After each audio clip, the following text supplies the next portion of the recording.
just so we know where we're at, everybody. Do we have the Yep, ready? up? Yeah. Here we go. We'll see who's not muted.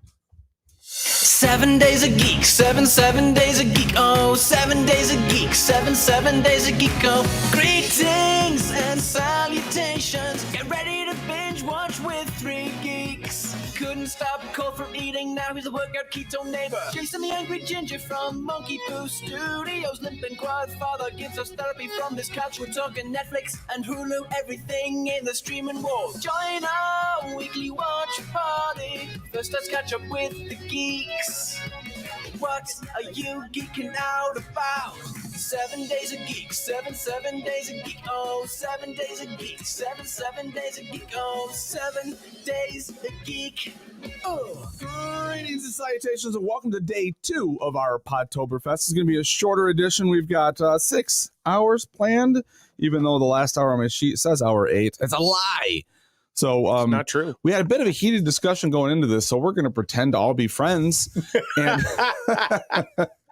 And yeah, this is we're gonna do 1 hour morning show where it's just kind of a roundtable free for all. There's a couple of topics. Like I said, I'm the Angry Ginger. This is Monkey Poo Studios. You're watching us live. Thank you, Grant TK1, my co-host, longest running co-host of all podcasting things. But now we do on hiatus.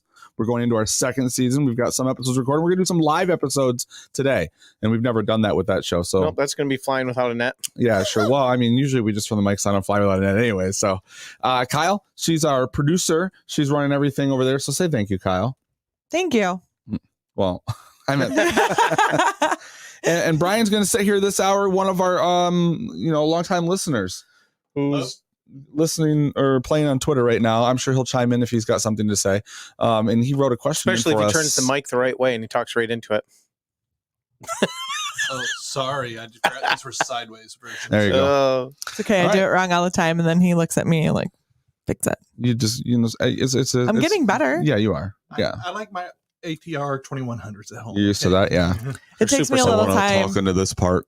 It takes me a little bit of time to get used to it. And I also am not so bad at doing that anymore. I actually sit up and talk to the mic. Yeah, but you can set it so that you can be as far away as you want. You just have to. If you do the gain. Yeah. But then you got to be careful when you're in a studio with people because then other mics pick up. It gets tricky. But not if you have those roadcasters. Let me tell you what, it just moves. I'm working on that. Over here. Speaking of which, if I get more support, I can buy new, better microphones that sound better. So if you'd like to support the show, you can click the links that are being shared in the social media. We are selling. Well, it's not the show, right? I think we studio everything. Yeah, they're supporting how many different shows? 5. It's Monkey Poo Studios, yeah, right? Exactly. Because that funds go into all of the shows that you produce, which is how many? 5 right now? Yeah. And I started doing the numbers because every year I'll do the numbers and see what it costs me yearly. Oh, don't do it. Yeah, I gotta stop doing it. Yeah, don't do it. That just made me get real anxious. There's a lot of money that comes out of pocket. Now there's a little bit that trickles in every year via some of the donation things we do, and then we've got the Patreon every month, and then this usually is our big drive every year. But for whatever reason, this year it's a better drive than NPR, driving, right? I mean, I wish. But doesn't NPR they'll be we'll send you a T-shirt and a handbag. Support NPR for $99. Is that what it is? Yeah, yeah. We've got a mug with our logo on it for $500 if you donate. It's okay. That's what we're doing wrong, I think. Is hey, we've got a Scariff Surf Club is in there. Is that you? No. Oh, okay. Sideways mics are cool. John Woo style. I don't know who that is, but I'm an instant fan. Because he referenced John Woo, and I totally get that. And I put that in the audio play yesterday. John Woo's the only man who put together a film. Well, okay, that's not true. I shouldn't say that. What I should say is John Woo really developed that style of here's a 9mm, and I'm going to go ahead and just pretend like it's an endless, infinite clip. Well, he grew up on cartoons. How many bullets can this gun fire without ever having to reload it? All of them. I was going to ask you, when speaking of the cost to run all of these shows and these things, Libsyn, how long was Libsyn a company up and running, kind of full bore, when you became a member and utilized them for? When we first did Podcast the Motion Picture, was Libsyn? Libsyn was what I used, and they were only a few years old, I think then. Okay. Yeah. And now they're a juggernaut, right? Oh yeah, yeah. I think they probably have the most. They published most of the podcasts, I believe. Really? Yeah. See, I wouldn't have thought that. I would have thought that there's another one out there that's... Well, there's Spreaker. There's they're all escaping me right now. This is why I do Podcasting 101. Yeah, Libsyn, then you've been a member of since 2007? The first podcast we did, yeah, because I think we did Podcast What's a Picture in 7. Because do I count? You always it's 2008. It's 2008 was when we did Podcast and Motion Picture.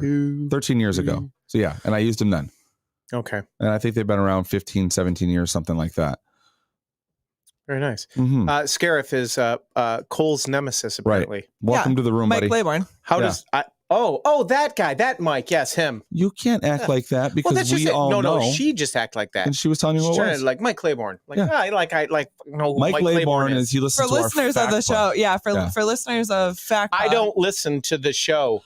You should. I'm aware. If I'm going to say that every 5 minutes, if she's going to take a drink, just so she passes out before the end. But that's tea. It's tea. It's Damn just all it's going to do is make me stronger. Well, it is.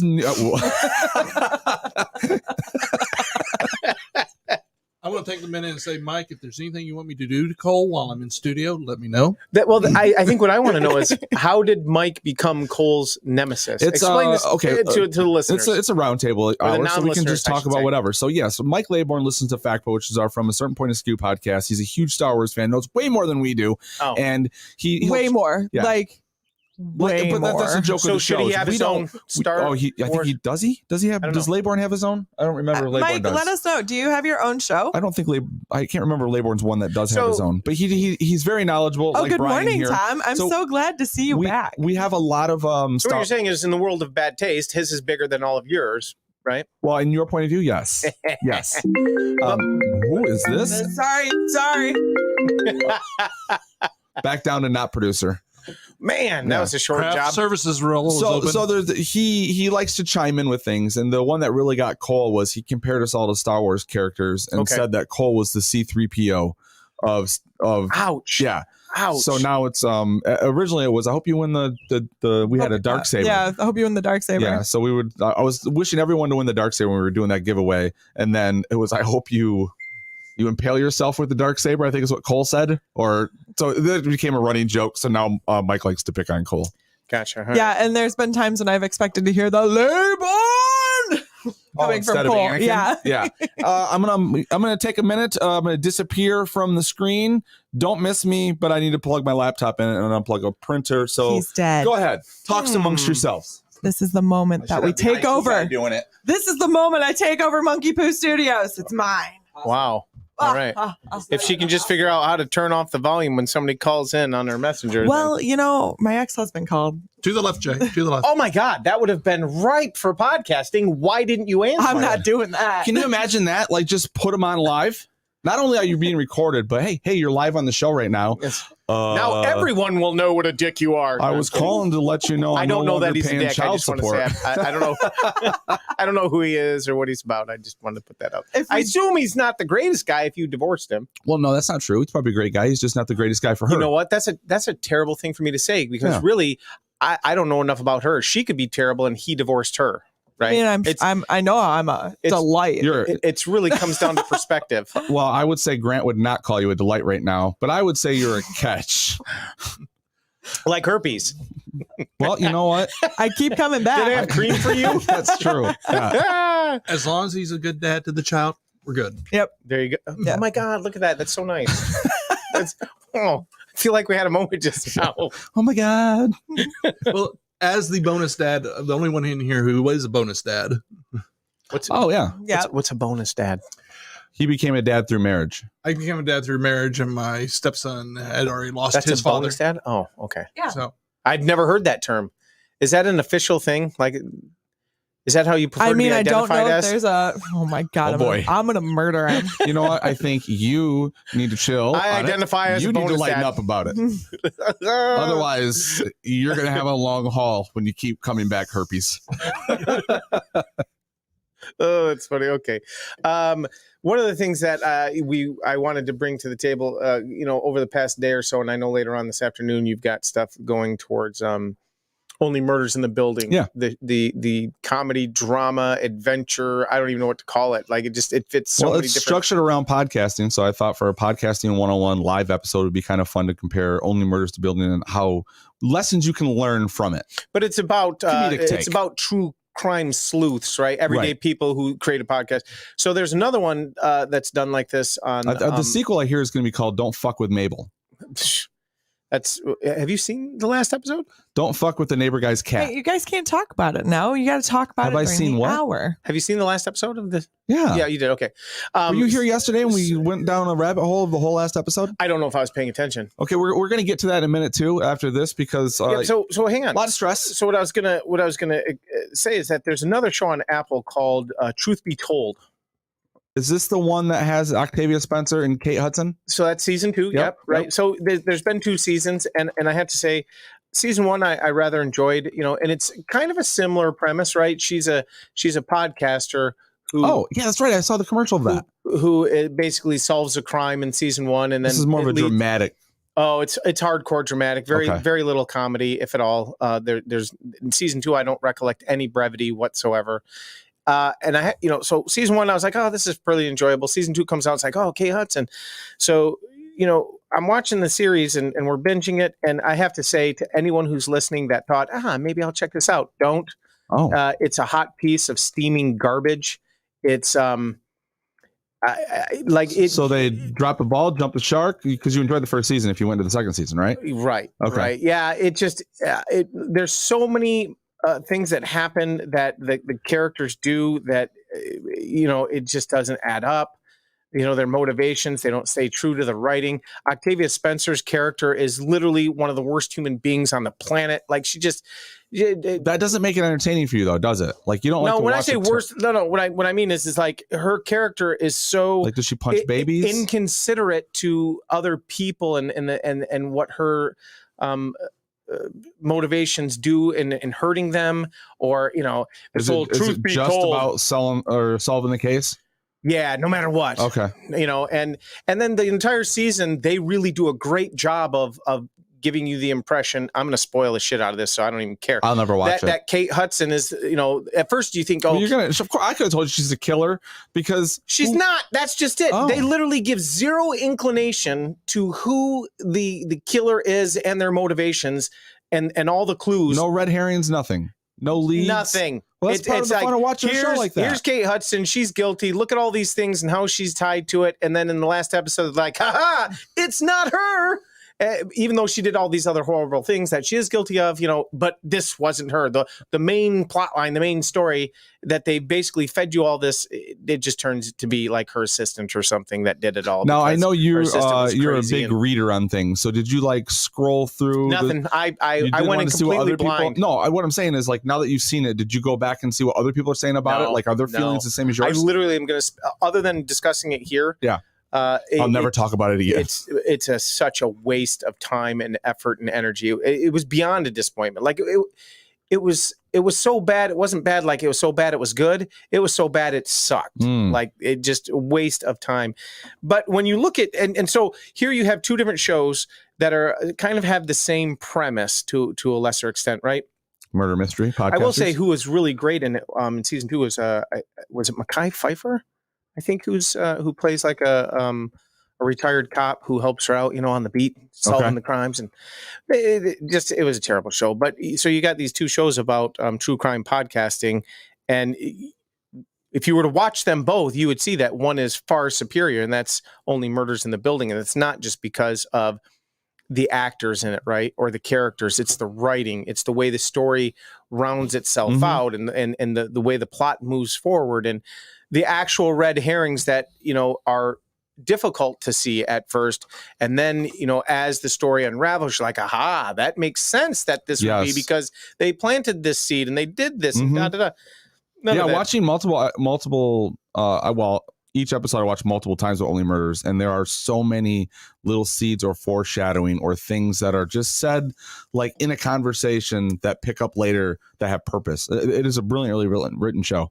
What kind of assholes are you that I'm sitting here talking? You guys are making commentary in the chat. Man yells at clouds. Herpes gets caught in TK1 facial hair. That's why they come that back. Must be Tom. No, that was was Brian. Oh, Jesus. If I can save anybody, so you're saying he's the man that yells at clouds? the life and time involved in watching Truth Be Told, then yeah, they just don't. It's terrible. So truth be told, it's not. But watch Only Murders in the Building. Okay. Or Only Murder in the Building. What is it? Is it Murder? Only Murders. Yeah. Yeah. And what's season 2 going to be called? Because they said it at the very end. Oh, Murderers in Yeah. the building. Is that what it is? Only murderers in Yeah. the building? She goes, ooh, that's good. I wrote that. Yeah. That's mine. Yeah. She's a shitty human being. You Yeah. don't like her? But I love it when Tina Fey plays that character. She did the same thing in Unbreakable Kimmy Schmidt. She's the therapist. So I never got to the part where she was in the show. It's hilarious. She's a therapist, but every time she drinks, she's like a raging alcoholic and becomes like a different person. She's just mean. She is mean. It's You've watched all of that, right? No, I don't think I watched last season. Oh, okay. I loved that show. The shtick kind of ran itself into the ground. Did you ever? I remember flipping through Netflix one time with that, and I just came across this. I don't know what it was called. It was its own singular thing. Yep. And it ended up being this story about the guy that John Hamm plays. Yep. But it's like he was a It's DJ like in the 80s. It's like and all this 30 or shit. 40 minutes long. Yeah, it's like this a whole documentary. You're like 30 minutes in before you realize hilarious. that. Oh, this goes to, and I'd never watched Kimmy Schmidt. Oh, really? Right. Have I you knew watched enough any about of it? No. Oh, so then I went in. I've seen. Well, after that, I went and saw. I've somewhere in the second season. I've watched. It's a funny show. It is a good show. Mhm. John Hamm, when they finally brought his character back and he got more screen time, it became even more funny. Right, because you only see like when they pull him out, he's a bearded man, and then I think in the season finale, There's a court case or Yep. something. They bring him in, and then he kind of comes. and then back they do that bit you're talking about, I think, between season 1 and season 2. Is that when that was made? I believe Okay. so. I believe so. Yeah. So that was pretty good. But Only Murders in the Building. Truth be told, go with Only Murders in the Building. Are there any other shows like that where it's podcasters doing this thing where they're solving crimes and? No, I don't think so. I mean, there was. I want to say one of the first things I saw them put like podcasters in, of course, was Kevin Smith with.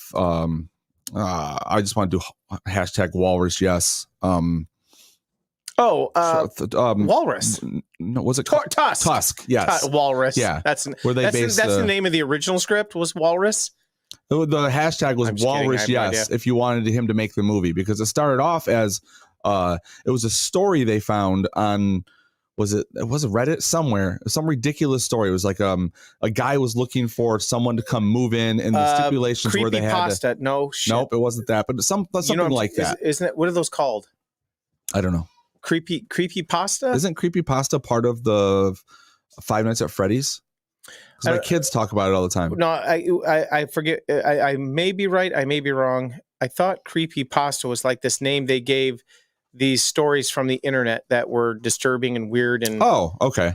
but I could be wrong when. Yes, no? Now, Anybody know? I'm going to look that up. All right. Creepypasta. Go ahead while I look this up. Now I got to know. They did. Was it MTV? They did like a 4 or 5 season They're series. scary stories and original horror fiction. Look how fast she is. I didn't even hear your fingers on the keyboard. Yeah, I'm that good. Look at you. I like I'm it. so I like pretty too. Well, she is. I look a little tired today. I'll be honest. We're all tired. Yeah. Good segue. No, I'm rested. I slept. I wasn't sure you were gonna be. I told Jay this morning. I was like, I don't know if Brian's gonna make it back. He's got to be like sleeping for like 14 how hours. You woke up and got breakfast this morning after being up for how many? Was it 42 hours? That what you said? Yeah, a little over. Yeah. And then so you drove straight through. Yeah. To from Texas to here. How many hours in Texas are you? Depending on which way I come out of it. In this case, it was about a 3-hour drive out because I went out Texarkana versus 2 hours if I'm driving north through up to Oklahoma. I know my sister lives down near Houston, and it takes almost sorry, not Houston. about 10 hours. Houston's about 7 hours getting out. If coming north on it. Yeah. Versus going east up to Louisiana. Right. Now, like Diamond Dave, he's almost dead center.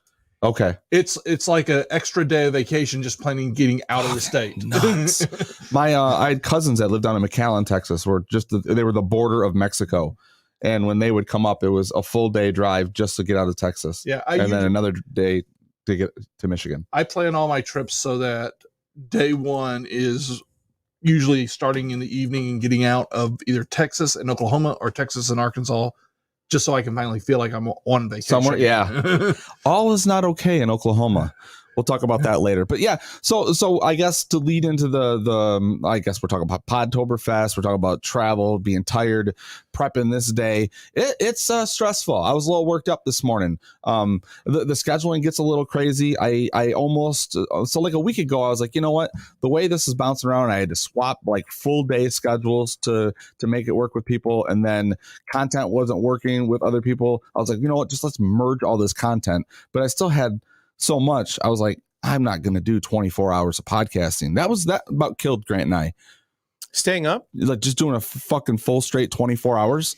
Yeah, but it was fun. We did it to see if we could. It was pushing ourselves and what other podcasters had not done yet. Right. I believe think about we might have been the first that. ones to do a 24-hour live, uninterrupted, straight broadcast. Yeah, continuous hosts, never left the mic. Like, yeah. And you weren't peeing in a cup under a table though. You left. Okay. Well, no, we were catheterized.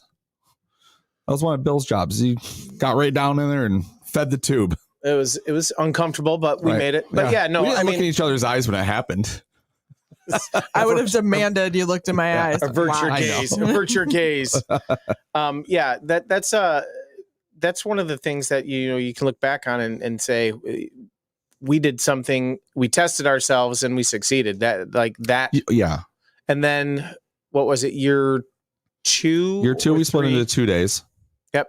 That was Friday and Saturday, right? Yes. And then that was how many hours each day? 12 or was it? I think it was 10 or 12 hours a day. Okay. Yep. And then year 3, I think we did 15 or 16 hours. You weren't there for that one. Across 2 days or one day? We just did it all on a Saturday. And the last couple of years have just been a Saturday and however many hours we can squeeze in. And then this year I wanted to try and incorporate more of the Monkey Poo Studios podcast outside of like the 7 Days of Geek stuff that we've done. So I was like, well, we'll do 2 days again. And it's been taxing. Yeah, it's even starting out like we're not the young pups ago, we used to be. Yeah, but it's a lot. Like I will say, like, when I can issue like, hey, take care of this or do this, but it becomes a little, wrapping your head around everything. And that's how I work. That's like one of my things is like I have to see it from like my perspective in order to go into it, to know what I'm going to do, or at least have a good idea of that. And then it's always good when it's taken like on mic and it goes some other way. I think it's important for you to see it from your perspective. What are you looking for there, Grant? I think that was just more from the planning perspective. I thought it was a funny way of wording something. I need to see it from my perspective. Well, what other perspective are you going to see it from when you're creating it? The listeners or your co-host or how much? So you didn't take in her perspective? No, I was his filter. All I did was he would talk through ideas and then I would just put things on paper. I didn't think you had nickname Britta. I didn't think you had a filter. It's the whiteboard. Yeah. Yeah. So we have a pretty good process now. Yeah. I just beat her down.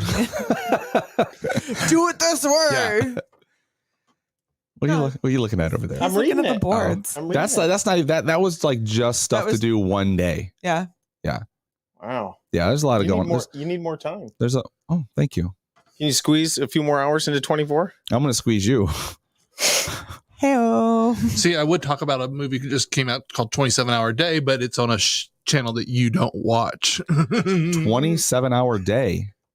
That's got to be on it's a Hallmark, isn't it? Yeah. What? I threatened him yesterday, and he brought it to the show anyways. Talking about Hallmark. Yeah. It's Hallmark holiday season. It is. He's so happy about it. Well, wait a minute. I don't get it. It's everything in the streaming wars, right? On your Yeah. Okay. They all end up on Netflix. Netflix has 12 new premieres. I know this they're year making their alone. own because they started a year or two ago. They had that Rob Lowe one, and then there was another one that I was like, "This is very well." Even you started out as, was it Hallmark or Lifetime? It was a Lifetime series, I believe, and they dumped it.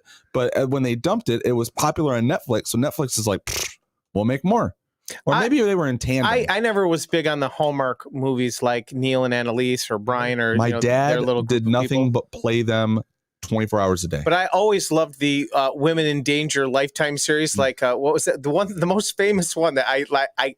If it's on and I happen to see it, I'll stop and watch it wherever it's at because it's so terrible. Is Mother May I Sleep with Danger? I think that's Tori Spelling. No, I've heard the title. Lifetime movies scare me because they do the cutesy Christmas movies, which I like. Okay, but during the rest of the year, it's the teacher who slept with the next door student, and that is all their titles. Did you get caught doing that, Kyle, or did you get away? Anyway, no, hers is the teacher who slept with the podcast. I'll kill you. We're live. You must have been her student. She's gonna kill you. I don't think I ever had a teacher where I was like, if I had shot. There was a music teacher. There was one. Yeah. Maybe. I like how you guys are like, oh yeah, there was for me. I got sexually assaulted by a student in elementary. Oh, you did? Wow. Yeah. This year? We're just going to go ahead and bring the mood down right there. Stop bragging. We're talking about fantasizing about teachers, and you're like, well, I'm telling you, the kid took more than fantasy. Really? How far did he get? Well, I was told by my administrators I've always it's just wanted boys being boys. I've always wanted to see you naked at the chalkboard. Oh. Was it like Easy A and he was actually 20, so he was legally an adult? No. He was 17. That's a come man. on. That's a man right there. That's a legal man. You couldn't just give him a little inspiration. At least sexually, right? What was Michigan 16? I have no idea. What's Kentucky? 12? I don't know. I'm never going to live there. As far as you know. Is the age of consent different for a boy and a girl? No. Should be. Oh, well, please. Why? Elaborate. I don't know. You're looking to start women something. Mature earlier. Women mature. Oh my God. You sound like a pedo. That is not. No, I'm saying like a somebody man, better erase that from the feed. Like They're coming to see you. Boy, they should be like 27 before it's legal because it's all they want to do and think about. Yeah, I mean, and that never changes. Really? Yeah. Are you sure? For myself, yeah. Yeah. Okay. Well, okay. So you think about it all the time. All the time. All the time. Yeah. Is that true? Why would she know? We don't talk about those things. It's not on the whiteboard. Sorry. Sorry. Oh my God, it's not. Things to not talk about during Podtoberfest. Your sex life. Or like that. All right, one of the episodes that we've got coming up on hiatus coming up soon is a discussion on anxiety and depression. We're trying to gear our on hiatus stuff on more mental health related things. I don't know. I don't think we got into like this topic specifically in the episodes that we've pre-recorded. But like, where are you with any of that right now? You high, you low? Here's a good thing, because Podtoberfest usually destroys you from the microphone for a while. Yeah. Yep. Are you feeling that? Yeah. Yeah. Absolutely. Don't do that. Are we going to talk about it here during the Roundtable Morning Show, or are we going to talk about it when we're on hiatus? Well, we're leading into the on hiatus hour, so we can do a little tease. Oh, then here's the tease. Yes. I mean, you asked a straightforward question. How are you feeling? Here's the thing. How are you feeling it though?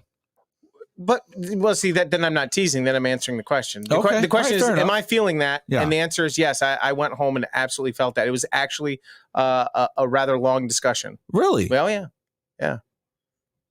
And now you're so curious, you want to stop doing the roundtable and all the fun stuff and go. And well, I need to get the post. There's obviously a lot of psychoanalysis that has to go into it because we haven't vetted right between each other to where that helps us. Right. We've got all day. I do not have all day. Literally, I just answered the question. Okay. Should clue you in. I've got limited hours in me. Do I need to go get a pole saw to cut the tension this year? Here's how it won't end. It won't end in a fight between you and I.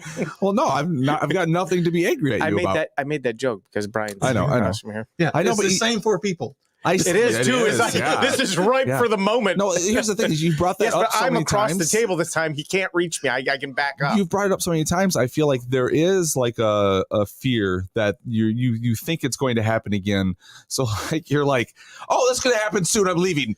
No. Okay. No. I just make the joke because Brian's obviously here, and he is probably one of the few people who were privy to what was otherwise an insanely emotional, highly volatile situation. And it wasn't like a 5-minute hot burn and it was over. That was like a 40 to 60 minute, probably, high energy, aggressive, yelling, screaming. There was not screaming. I was there too. There was a couple high points, but Brian, what is your assessment of that? It's funny. We've never talked to Brian about this. Will you do what me was a your favor? assessment? Will you do me a favor? You open that door. Just grab that handle real quick. Mom Just wants a to little go in. bit. Just Yeah, Brian, what's your assessment? It was tense. I was thinking, what the You can leave it open. What the F was I doing up here at that point? Oh, really? Yeah. And that he returned. Yeah. Well, yeah, because he was like, I wondered if it'll happen again. Well, no, in my defense, Jay had a little bit of preview of what's going on in my head the other night. And I think I scared him a little bit. No, I'm not scared. I mean, I know what you're referring to. I've got that message. We're going to discuss that in a little bit. So like for you, you're saying like that, it was good for you to escape that, to come up here and get away. Was it good for you? Oh, yeah. Every time. Every time. Yeah. Time in front of Kyle alone is worth it. I'm at the light. I can't argue with that. Like, right, there's nothing. Only because I'm sitting next to her. I feel I'm cornered. Is what's happening. I don't have to defend her. She's an athlete. She'll kill you. Yeah. Even broken. One square right to her back. Just that's true. Drop her like but I was walking around with a broken back for like 8 months. Let me ask you this: what are you doing behind her? Oh, you got it. High five. You know that whole joke about I've been in jail before. I'm not afraid to go back. Kyle, I've died before. Let's go. Yeah. The two of you both have been legally pronounced dead? Me, no. No, but you've died before. No. I said with Kyle, she can actually do that. She can actually go. I was dead. I've died before. Let's go. I'm sorry. I thought you were saying you had died before as well. Like that was something you had in common. No. The closest I've ever got is the top of my S10 was touching the bench seat of my truck when I got rolled when a teenager ran over the back of my truck and flipped me. Okay. Good Lord. That's the closest you came to death? Yeah. I think that's pretty close. You were actually pronounced dead, right? She doesn't remember that. Well, I don't think if they're still working on you, they don't pronounce you dead. Because like, they don't pronounce you dead until they stop working on you. It's sort of like a commit statement. You can't uncommit the pronouncement of death. Yeah. Well, then, did you really die? Yeah, I was dead. They were still working on me. Heart stopped. Okay, just bear with me because I'm not even being funny. I genuinely want to understand this. If they're still working on you, like, how can you say you were dead? Her body was not. There was no heartbeat, which most likely meant there was no brain function at that moment. Well, your brain function dies after your. Well, after. Yeah, it's after. See, now I learned something. Yeah, you have like 7 to 10 minutes. Yeah. How have you not learned this already through conversations? Or ER. I guess you didn't tell me that portion.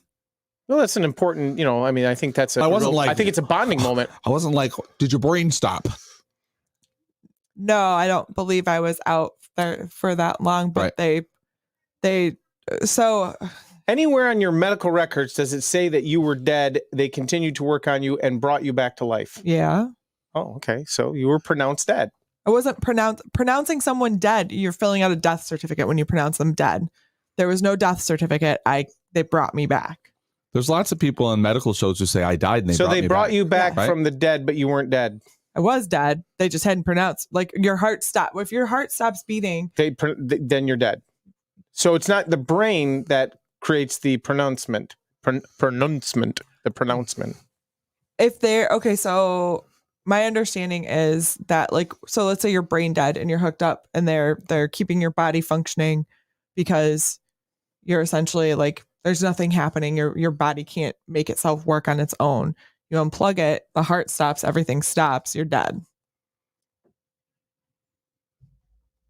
If your heart stops, you're dead. Okay. How are we going to make this fun again? I'm learning. I mean, Okay. This is what winging it's called. Do you doubt that she died? No. Oh, not at all. I just don't know enough about it. I think it's an interesting thing to be someone who was dead. Interesting is a way you could put it. Do you want to play? It fucks you up royally. Do you want to play if you're not podcast pronounced dead, flatliners? but if you're not pronounced dead, were you really dead? I think so. That's why I'm stuck on it, right? So it's the minutia detail. So going into some of the things that she probably had to do, because I remember the story, but I can't remember all of it. You had to go through physical therapies to. She had to go through the light first. Well, there was no light. Avoid it. Yeah, I know. No, she went through the windshield and bounced off. I do know that. I went through it. It didn't bounce off. I went through. My shoulder stopped it. Yeah.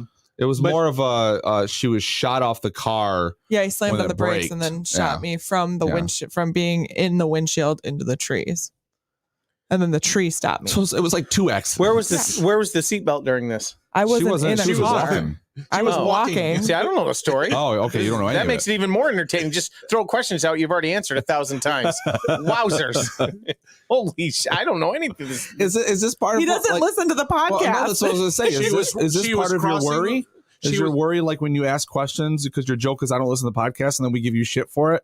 But now are you struggling with... It's not a joke that I don't listen to the podcast, and it can be. Well, you're saying it, you kind of use it. It's a joke to you guys because you know that I'll say like you guys throw stuff out there, and I don't know that you do it intentionally, but there's got to be part of you that does, knowing that I don't know one iota of what you're discussing or talking about. So all the inside jokes, I'm just kind of sitting here like, okay, no, I think it's. I'm like, I don't listen to the show. That's what can I say besides that? It's not about you. It's not an intentional thing. It's never about me, Kyle. It's listeners. It's about you. It's not about me. It's about the listeners. It always is about her. It's about the listeners. Because for folks tuning into Podtoberfest, they're, well, especially like days like yesterday where it's 7-dag prominently. Yeah. They know those backstories. They know those, like, that's also, if they listen, they've been hearing. Well, we think that they do. Hopefully. It's probably a good thing that sometimes you are around and you ask those questions because then we can fill in those holes. Yeah. You know? Yeah, I'm like the new listener every time. Right, the absent-minded listener. Yeah, well, every time you get a new listener, I'm asking all the questions that a new listener might want to be asking, but they can't because they're not on the show like I am. They could always. There's nothing wrong with that. Email the show. And what makes it worse is one of her students. Yes, it was one of my students. He was texting and driving. Wow. I guess you should have given him a better grade, huh? I don't remember any of that. Where's that kid now? I don't know. Every time I saw him for what happened. Well, he didn't know. He wasn't allowed back on the team either. Let's tie this back to something. Was he the same kid that sexually assaulted you? No, it wasn't. No. I guess you should have put out. I was going to say maybe there's motive. Kyle, reach over, give slap back of the head, please. I just got distracted. I know. Why are we looking at me and you? No, wait, sorry. I'm reading the message board here. Tom, we have Jackson. Tom, I have to tell you something that you'll get a real kick out of. So yesterday, the whole day, apparently, unbeknownst to me, my 70-something-year-old parents had their YouTube app open on their television and were watching the show the entire day. Really? And of course, they got distracted from watching the show because they're reading, my mom in particular, are reading everything he's writing. And he's like, she calls me last night and goes, who is this Thomas Jackson Jr. fella? And I was like, Mom, it's a long story. Right. Tom's been with Jason and I for since the beginning, right? And I had to go into like little details here and there about our experiences and how Tom's been a supporter for the entire podcasting career. And Blue Waffle, I believe it was. She. So for the next 3 hours, stop laughing. TLPS episode 8, Blue Waffle. So yeah, for the next 3 hours on a hiatus will be just the therapy you need from your parents watching the YouTube video. No, I would suspect that my parents probably need, their own therapy. They don't, it won't be me needing therapy because of them.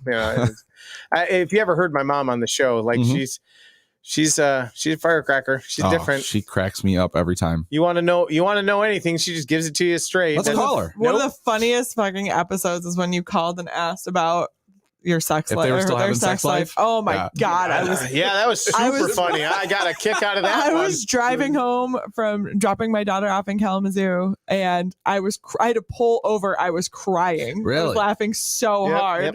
If you want to know what it means to have absolutely no shame, Jason proved that when he called my mom and did just that. That man will do anything. Oh my God, you have no shame. He'll do Shame anything for the podcast, for the story. It's not about shame. It's for the laugh. story. He'll do anything for the laugh. Right. It's not necessarily for the but story. But your mom is always willing to play along with it. Yep, she is always willing to play along. Yeah. Yep. It's like embarrassment chicken. Like, who can go? Yes. I'm not stopping. I wonder how far it would go if it was just you and her doing a show. Oh, I don't think we'd ever get off the mic. I don't think you would either. Yeah. I think you'd try and one up each other. You know what it'd turn into? It'd turn into like the last, I don't know, umpteen episodes of TLPS. Like, the thing is your mom. All right, I've got a dead baby being ground up in a blender joke. What do you got? Well, I've got a bus full of small babies and nuns being mutilated by a. Your mom's like, it's not a joke. I've really got the baby. Yeah, you hear it in the background. What do you got, Jay? And then it would just escalate to. But to be fair, arrests. You started it. You called me with your mom on speakerphone, tried getting me. Yeah. And I was like, oh, and then I ended up turning it around. Because it used to be, And you're like, Mom, you have to stop. She's in the back seat and he's getting mad at her. It was, people always say, yeah, your mom, or I'll bang your mom, or I banged your mom. I've never said that. You know, but different things, right? It ends with your mom or something like that. And so the whole joke was, all right, well, I'm going to, make you say that to my mom's face. Yeah. But the first time I didn't tell you that, right? I just kind of baited you and you did it anyway. And there was my mom and she just played right along and went at it. That was pretty funny. And ever since then, obviously it's become kind of a shtick bit, but I think I've gotten to the age where it's like, yeah, I don't want to do that anymore. Grant doesn't want to play anymore with that. No, I don't. No, it's a. But if she's willing to play, why? Well, then I don't want to have anything to do with it. You call her and do it on your own time. Leave me completely out of it. I don't want to hear her telling stories about me to your listeners, and I don't want to. Okay. I don't like. But it was funny back then. Now it's just like this thing. I don't know. It doesn't resonate as much. Is it because like you always do it to try to like get a one over on me? Yeah, I think at this point there's no winning for me. So why keep it going? Right. Okay. Like it's like you guys are just idiots with no shame. Well, I love like we call her, and the last time, like, Mom, what are you doing? I'm eating pizza. Yeah, and then you launch into like, hey, are you blowing Grant's dad? It's like, oh my God. I said that. I'm pretty sure it was pretty close to that. No, I said, yeah, here you go. Take your dad out of my mouth is what I said. That is exactly what you but then she goes, what did he say? What did he say? And I was like, nothing, Mom, just moving on. Just it does make you panic. Well, because that's one of the things that actually makes you guys great on hiatus. She'll try and one up you. That's the thing, is it's a ticking time Even bomb. if it's not true, she'll try and one up you. I've got my thumb in his butt. You struggle holding one grenade. No, but when you've got me and your mom, you're holding two.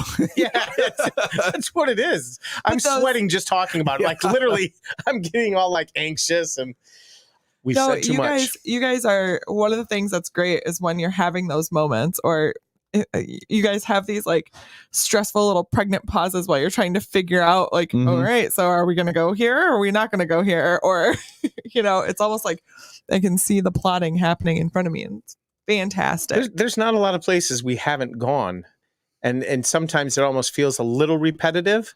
Oh, I don't think so. But if there's something new to add to perspective, or to provide rather better perspective, right, then I'm willing to go there again. But I feel like, and that's kind of the nice thing when there's these gaps or spans between us recording episodes, is like, at least some shit has happened. Well, also there's been 13 years. So sometimes you're like, well, why are we reliving that again? Well, there's a lot of people who don't know anything about that, especially that we've started a new show. We do the same thing on hiatus, where we refer to things where you feel lost when you're here when we refer to things. Yeah, it's not evergreen, right?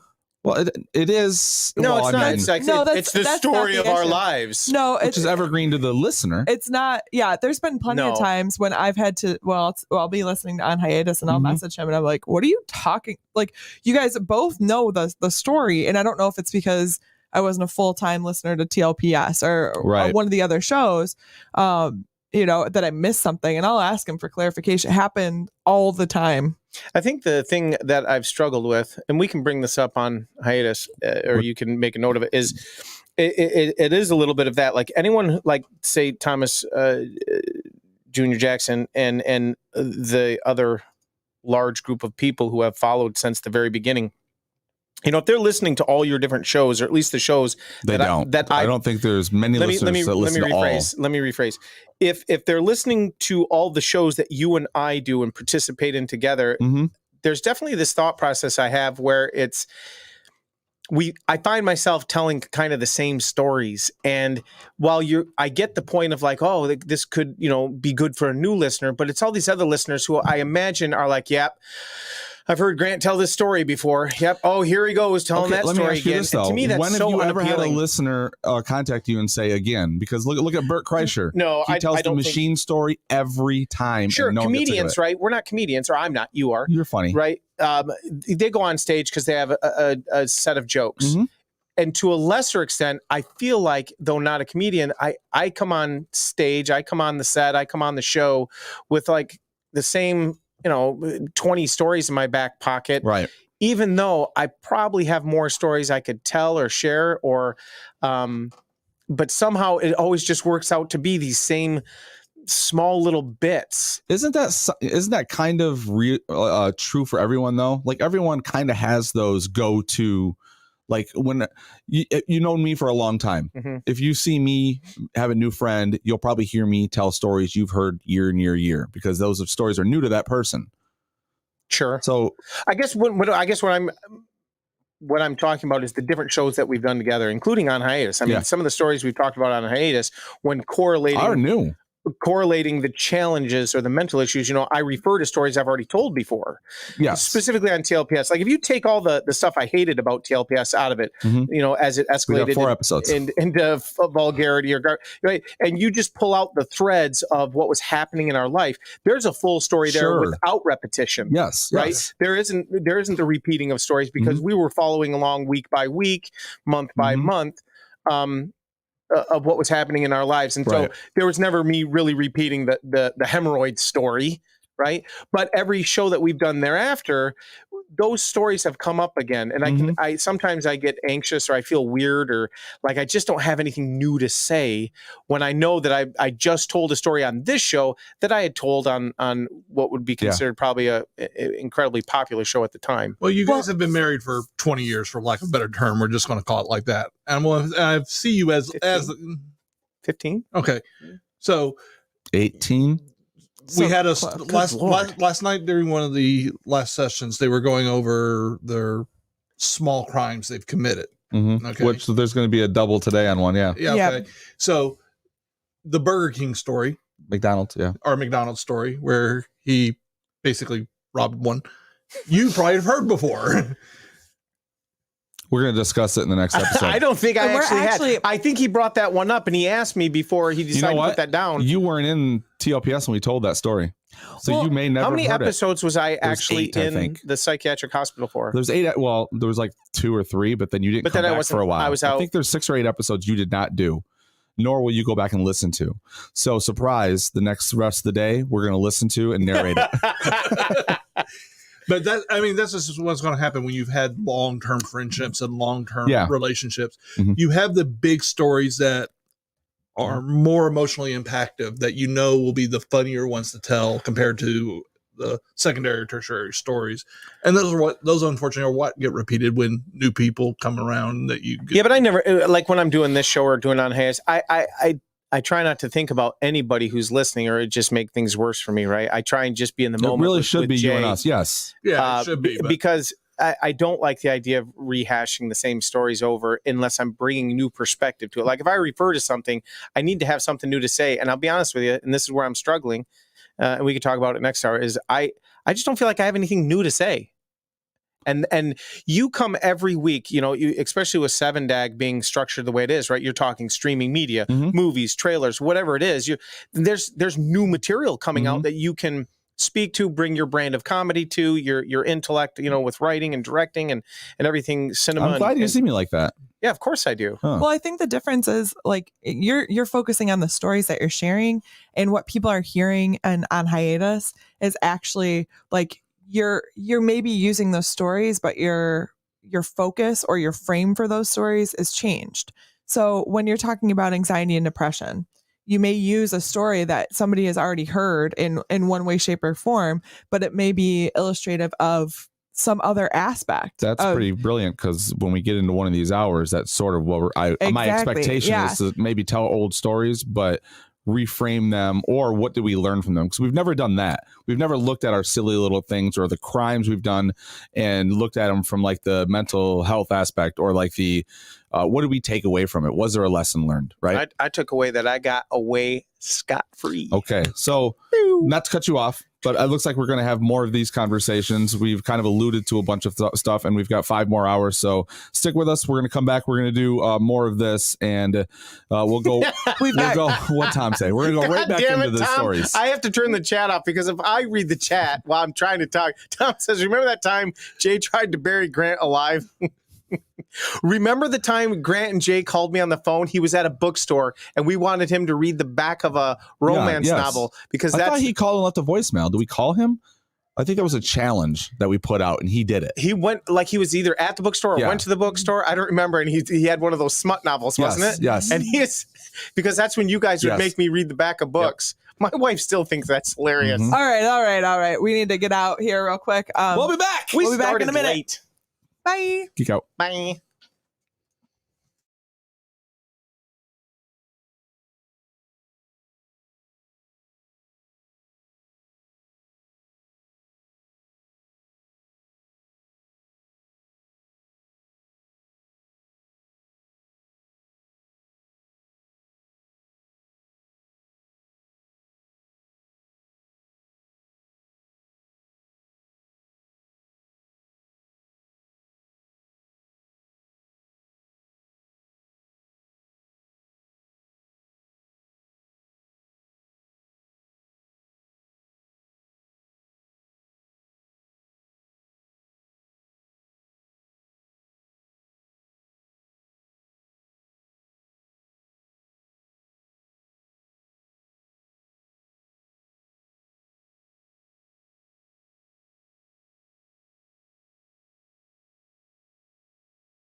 Hey, folks, we are back, and here we go.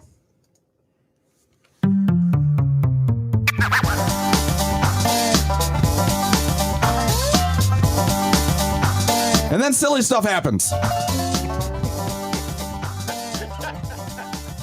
Grant, you're real serious right now. You have no pulse for this, do you? Well, no, this is live.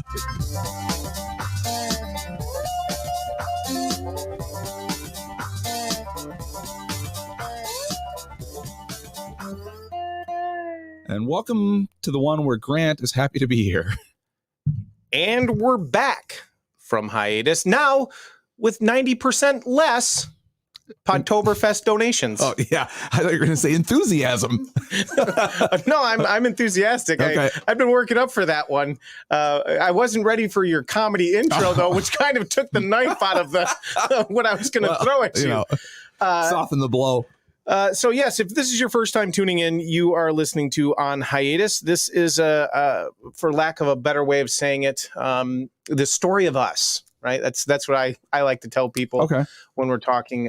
It's the story of like romantically. Well, I don't know. We haven't made out yet, so I don't know. Am I Bruce emotional? Willis or Michelle Pfeiffer? Wait, what movie is that reference? Wasn't that the story of us? Oh my God, you're right. Yeah. Okay, sorry. That is the name of the movie. Sorry. Okay.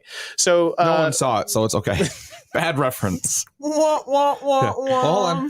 Do you have one of those, Jared? All right. So this is a podcast in which Jay and I talk about mental health challenges.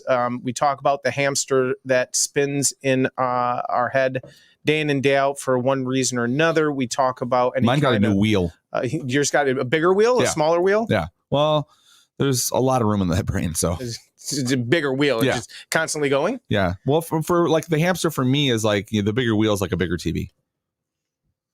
Nope. Totally didn't get that. Are there more hamsters or? I don't know. couple additional ones running. They're dead. I feel like you've got more hamsters like going at one time. One of them trips, takes out the other hamster. Rather, you know what? Maybe you don't have hamsters. Like this is a play on the spinning plates. You have squirrels. Yes. Squirrels. Like Jedi squirrels. Yeah. Oh, Jedi squirrels. Wow. They're you've seen those little videos. They're talented. Those are flying squirrels, but they do flips. The intro obviously hints at something that I caught on to yesterday, and I wanted to open the show and really come at you with it because I think it's one of those moments in which I'm gonna give you the opportunity to, which I think you try and skirt sometimes when you're called out to really dig, so you're throwing a bomb at me. I am definitely throwing a bomb at you. Okay. So because it's always about me, and I'm seriously sick of it. You have a weird outlook on this show. I don't a weird outlook. Yeah, I find that offensive. Well, I find it offensive. Why use the word weird? I find it offensive that you podcast for a little bit and you just want to walk away, and now you want to drop a bomb on me. Yeah, but I always walk back. I have to force you. I don't think there's any of you walking back. I think he drags you by the hair, kicking and screaming into a studio. So you know what? Drop the bomb on me. So yesterday we were I'm out of here. Getting ready. Yesterday we were getting ready to talk, or start Podtoberfest and get going, and you and I had a brief side conversation about the lack of attention, the lack of feedback, the lack of financial support that you have appreciated over the past umpteen years of doing this, right? Right. And you legitimately, you tried to cover it up doing your Jason thing. You put on your mask. Right? I don't think you're right at all. But you sounded down about it. Like you had two really good donors, the same ones that are here every year, right? I'm not down because there wasn't some financial windfall. No. That's not what I'm getting at. Okay. That's a byproduct. Is that what I'm using the wrong words here? That's just one component, right, of the whole picture. Like, I don't think you feel bad that nobody threw money at you. I feel bad that they're not there at all. That's what I want to get to. Yeah. Right. Because for me to word it incorrectly or not articulate it better would imply that Jen and Naya and some of the other people who did donate this year aren't appreciated. Right. And I know that they are. Thank you. Brian Hughes. And Jen. And I know that they are. appreciate it. Oh, of course. Because the money isn't the big thing. Regardless it's the of the listenership, money. right? But for the Podtoberfest, yes, the money is the part that carries this flagship for a year. And I usually get 2 or 3 emotions out of you, and one of them usually isn't like to say the word sadness really, I think, escalates it more than what it is. But it was this, I saw in you and I heard in the tone of your voice, like this downness that doesn't usually come from you. Okay. Like I want to defeat. But you're never really defeated because you always come back. So I don't know what it is. In that moment, it feels a little defeated. Yeah. Yeah, because we had talked about this because she asked how it was going too the night before, the day before you and I had the conversation. So I think I was kind of living in that as well. But the thing is I don't remember my point.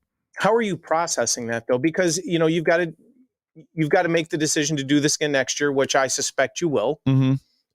How is the lack of input, the lack of listenership, the lack of the attention? And I'm not saying you're attention seeking. I'm saying you want to have more listeners. You want to know that they're out there. You want them engaged. You want the emails, right? You want the commentary. You definitely want more people on the live stream. There's these things that you've worked very hard for that I feel like you've earned, and you get them from very specific people, albeit a small group. Yeah. And it doesn't really equate to the grand scale that you try and put together every year. And statistically, it's always going to be a small group. So, like, I get that. Is it though? But yeah, it's usually like 1 to 3% of your listeners are the ones that are probably. You're throwing a bunch of numbers. I don't care about numbers. I care about your personal emotional thoughts. I don't care about statistics. It's a lot. Every year I got to come at this from a different way, right? And at the end of the reason I do this is to celebrate podcasting, right? I want to celebrate podcasting for me and my friends and for podcasters that I know. Now that turns out differently every year because who can be involved, who's available, whatever, how it's going to happen here, what comes together. So there's a lot of I guess inner turmoil emotionally that I'm dealing with that because I want people to come over and have a good time, and I also don't want to put out a bad product. So I get real in my head and I get worried because if these notes aren't filled out, I can't go into 20 hours. I can just turn the mic on and talk and we can see what happens. But I don't think we're putting out a good product. And I don't think that's fair to the listener. I agree with you. So let me again come at you because you challenge me all the time and I'm always really good about giving it back. I challenge you and you get defensive. So I'm going to challenge you and I want you to just take a deep breath, give a pregnant pause that everybody loves, and really think about what I'm saying here because you're going to feel attacked, but I'm not attacking you. I don't feel attacked. You have 1 year between now and next year to plan, and in years past, it's always the same thing, and I see it. You're scrambling always the week no matter minute the preparation time. But you've got a year to plan. No, I don't, because like I said, it comes down to who's going to be involved. How am I going to structure Those a are show holes around? That you plug along the way. That's a whole show. I cannot plan 20 hours of material and then be like, okay, let's say you could plan 20 hours of material 6 months in advance. Right? And I do that. And then all you're doing is plugging 5 months out. I started 5 months out, and I started having to drop stuff because of availability, or the days ended up getting switched. We literally had everything planned out weeks ago, and then had to switch the schedule. We started planning in June. He wants this. He doesn't want it. No, I'm just saying he doesn't want defense. He wants my words. Right. Yeah, because here's what I see. I see you stressing the fuck out. It's just how I roll, though. Like when this stuff happens, I'm going to be stressed. It's not preparation. Some of it is, but the last 2 weeks I've had to change a lot, which means I have to fucking come up with new ideas. What am I going to plug in here? Who's available for this hour? Like you're right. I can create 20 hours of content and then just tell them that's what this is. But that's no fun for anyone to come in and be like, this is what you're going to do. Right. So I want them to I don't know. Involved. I roll with it. Want them, right. You know what I mean? Like you tell me to sit down and this is what we're doing. I'm just going to sit down and roll with it. Right. Because you're the director, you're the creator. I guess what I'm driving at and lots of different directions, and again, I'm not attacking you. I'm seeing things from a different perspective because I am just coming in and sitting down, right? We talk a little bit on the phone. You give me the general framework of what's happening. You do ask for my input. I give a couple of things, but I definitely am not involved in the creation like I was the first few years of Podtoberfest, Yes. right? And you now have a producer of your own, a different little team. But seeing you stress out or freak out or seeing you like, You love it, don't you? I don't. Oh. Yeah, it makes me anxious. It makes me uncomfortable, and to a lesser extent. So here's the thing. So outsider perspective, right? Me, your friend, I'm seeing it and going, oh my God, I should have done more. I should have put more time in. I should have done something, even though my life is challenging enough, and I've got my own things going on. And I see. Here's the thing. I know the kind of work and time you do put into it. I know the aspirations that you strive for. And I don't always see that target being hit based on your emotional reaction or the stress in your face that, was it a success or wasn't it? And that seems to vary year from year versus the success. For various reasons, yeah. Right. Yeah. Versus the success that I think you've enjoyed at other times with other projects. And this is literally once a year, like the biggest thing that you do and put together.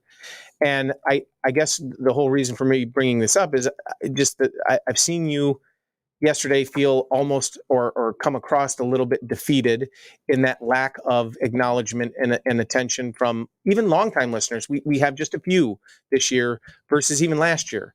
And we have way more people who chose not, very few people chose to participate this year than they have years before. And to me, that almost, even if you don't feel bad, which I think you do, and you just process it differently, like, as your friend and somebody close to you, I feel bad for you. Now, I don't know how she feels or how he feels or other. You feel bad about what? Just that you're not getting the input, the acknowledgement, the support, of what this project really is, considering how many years we've been doing it. Right. And I say we, I mean the ones I participated in. Obviously, there were some I didn't for those reasons. And it's like, what can be done? Well, okay, multiple questions. One, where's your head with it all? Because I think that's important to know before we move into, what can next year be like? What should that look like? How can it be something that's not stressful, that doesn't harry you? Or do you need that?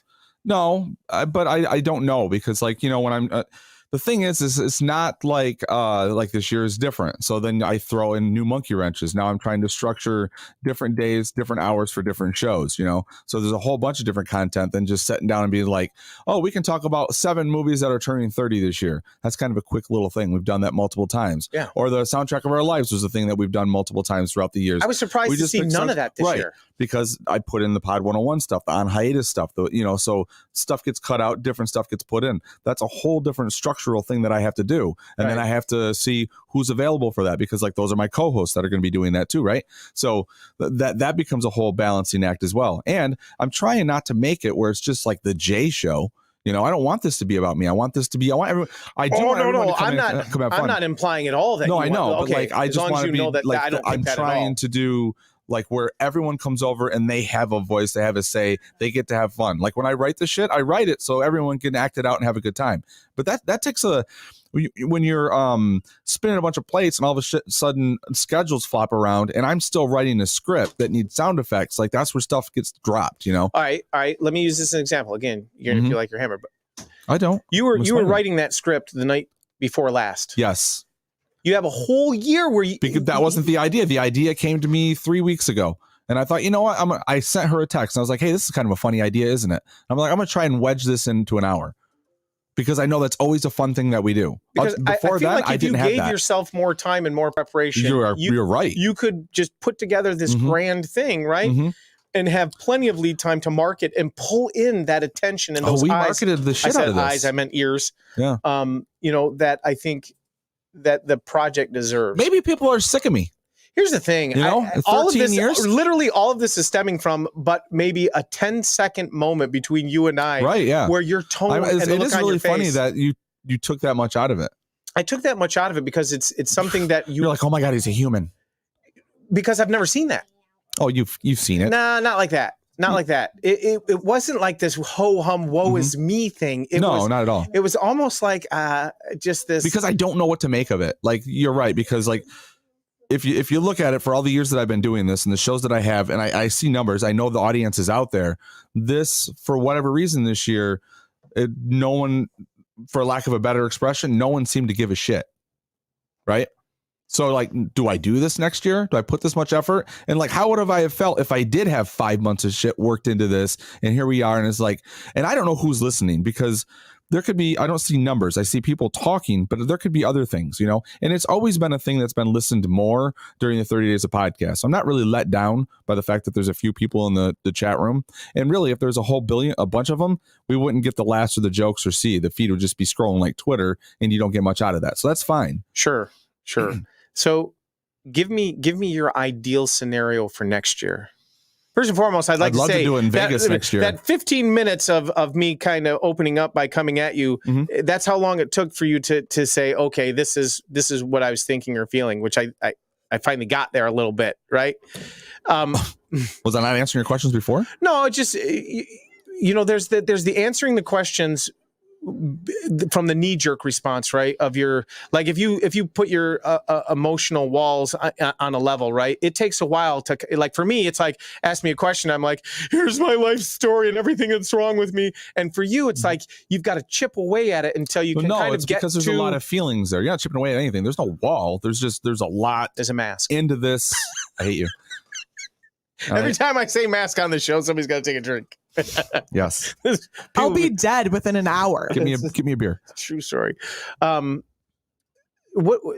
next year, right? Next year, I would love to do Vegas. I would like to do I would love to do like a Portland thing where we get a bunch of podcasters together, and because we've talked about it before. And one of the things we left Portland years ago was like, hey, it'll probably work out if we did like a Vegas thing where people all have a reason to go and do something else.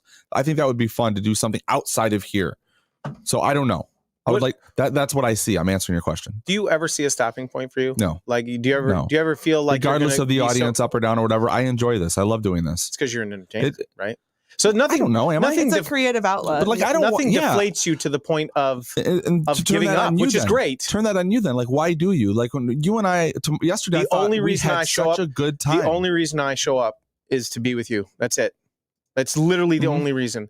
You don't get nothing out of it. Like, when we have these discussions, I love this stuff. I don't get out of it what I should get out of it. So let me just acknowledge that right away. Like, and why not? I certainly think there's an abnormality to it. I'm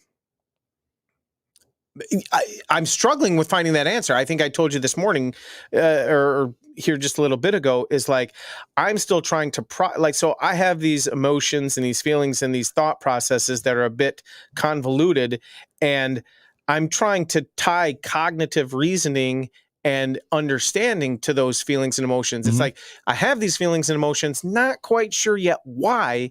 So the hamster's going, I'm looking for. Now, are you specifically talking on hiatus or Podtoberfest? I'm talking podcasting. Okay. I'm talking putting myself out there by vocalizing everything that's going on, or just being out there, right? So do you need to get something back? Like, I know one time you voiced to me like you were kind of I don't upset, want to get anything back. But you did it one time. You wanted to hear that people were getting something out of our serious conversations. Okay, in season 1 of on hiatus, that was the thing, right? Do you want that? Like, would that make, because do you feel like there's no purpose other than us asking people to provide feedback or provide their own insight to their lives, or how our conversations about the challenges we experience impact them, or how they can relate to it? Right. Do I want that? Sure, but then I think asking for it sets the table for false response or pity response versus it just happening naturally. No, you have to. So, like, think about all of the shows that we've done. Season 1 was 12 or 13 episodes. 13, I think. 13 or 14. And you haven't posted anything for season 2 yet? Not yet. Right? But in season 1, I think we received maybe 1 acknowledgement, maybe 2 maximum.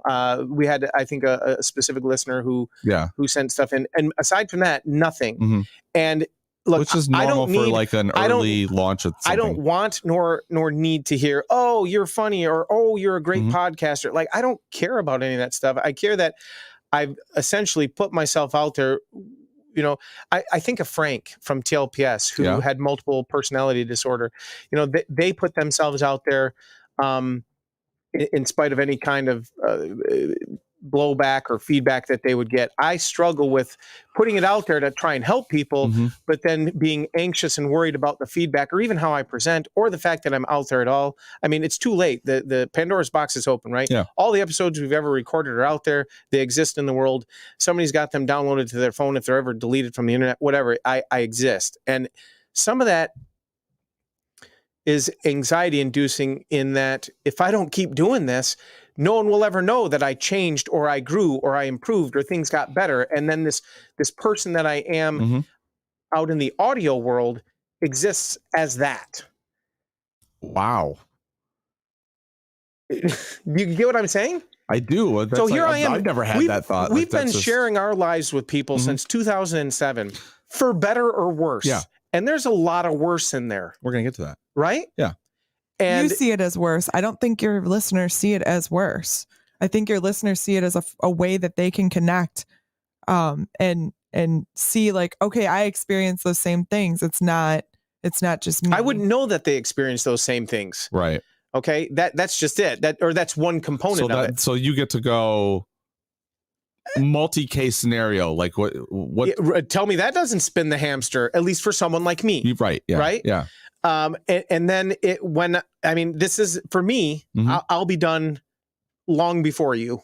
I think you'll die with a mic in your hand or face down on this desk, which kudos to you, because that means you stuck to your guns. Well, it sounds and you lived like your you're dream. going to die soon after me, because I'm going to have you strapped to a chair that's unable to wheel, move, or anything. So I guess I don't ever see this story of mine wrapping up for all the years that I've been doing this. And that it wraps up when you die. Yeah, but then what are they left with? Like, did I die in the middle of like a mental breakdown that everybody heard about but never knew how it resolved? Well, okay. I mean, you're like, I want to go out on a high, man. Like, it just why? Hey, this is how we're gonna. Who doesn't? The next episode on a hiatus. Jay, everything is fucking amazing. Like, I got the help I needed. Yeah. Life is great. Right. I see the world. Those rose-colored glasses are off, and guess what? The world is still rosy for me. Every step is orgasmic. I am happy. Yeah. The end. And like that's where it's happened. That's obviously not how it's going to end. And so I try and square that away, and that causes me anxiety. That causes me I don't know. And I hate hearing my voice. You don't. Well, stop listening to yourself. I don't.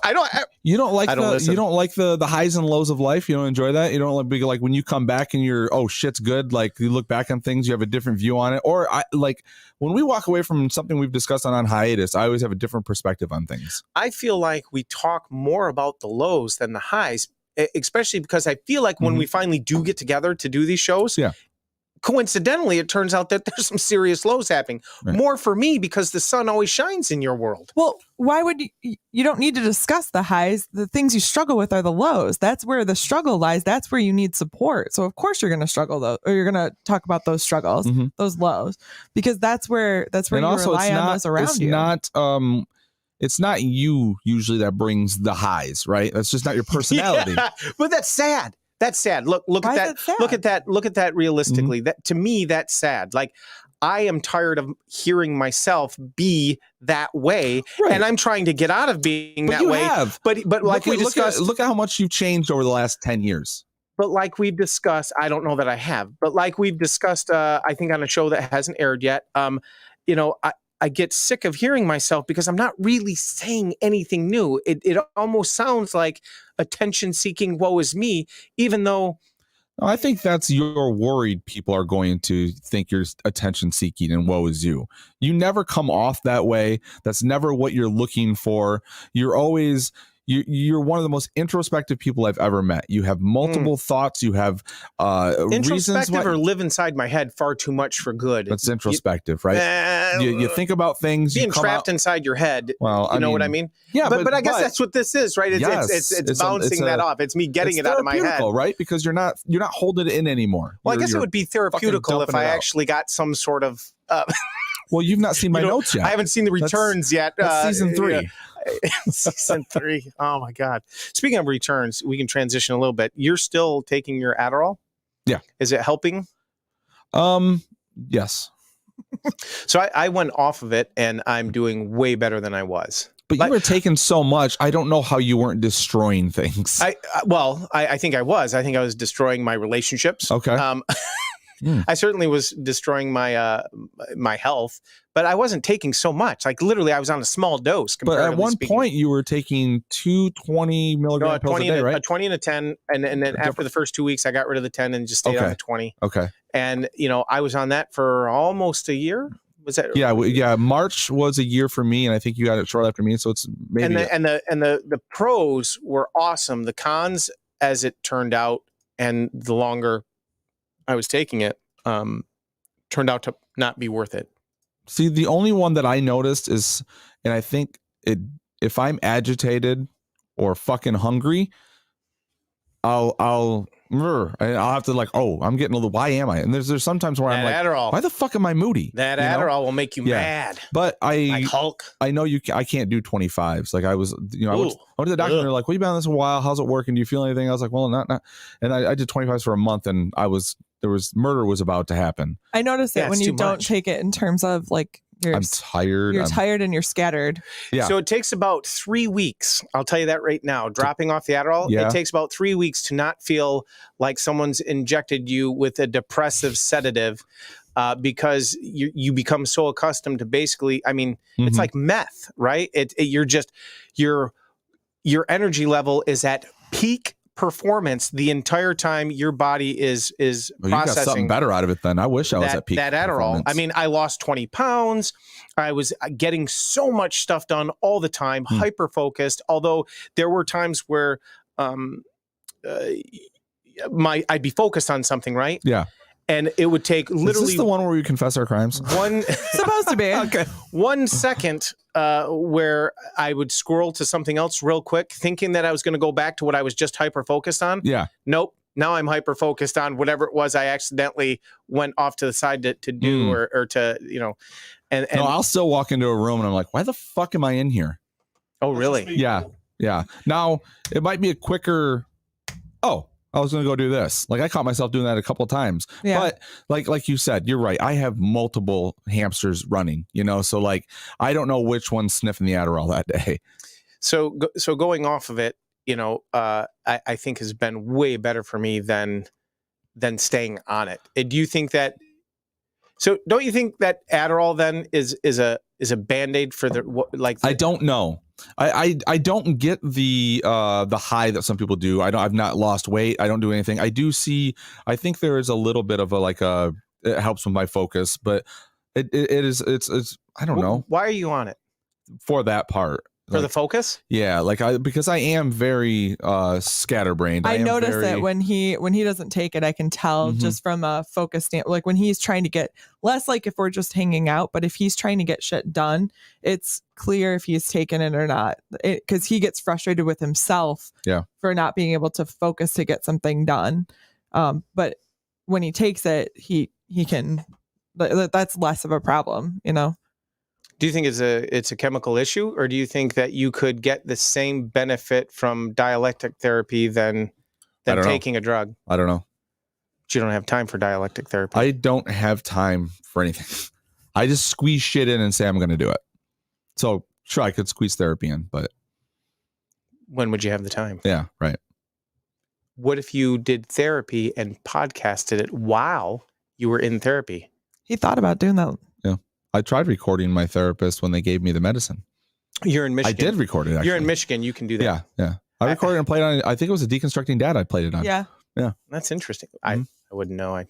That's why I'm telling you. Don't listen. You can go back and listen to it. Episode 23, maybe? Episode 23. I'm write that down. Look it down. Yeah. There you go. It's done. Where does this leave us? I totally derailed us a little bit. I think from what I hear, you're in it for the long haul. Yeah, nope. I don't think that's what it was. Yeah, but see, wasn't that one of the reasons we picked seasons? So we could you would get your break and I would get the podcast part of you, right? Yeah. I mean, I guess, and we some life goes by. There's things new for you to talk about. So we do come back. We have new things, new feelings, new ideas. And then when those batteries run out a little bit, we just go on hiatus. So. Well, I mean, we're always on hiatus until we're not, right?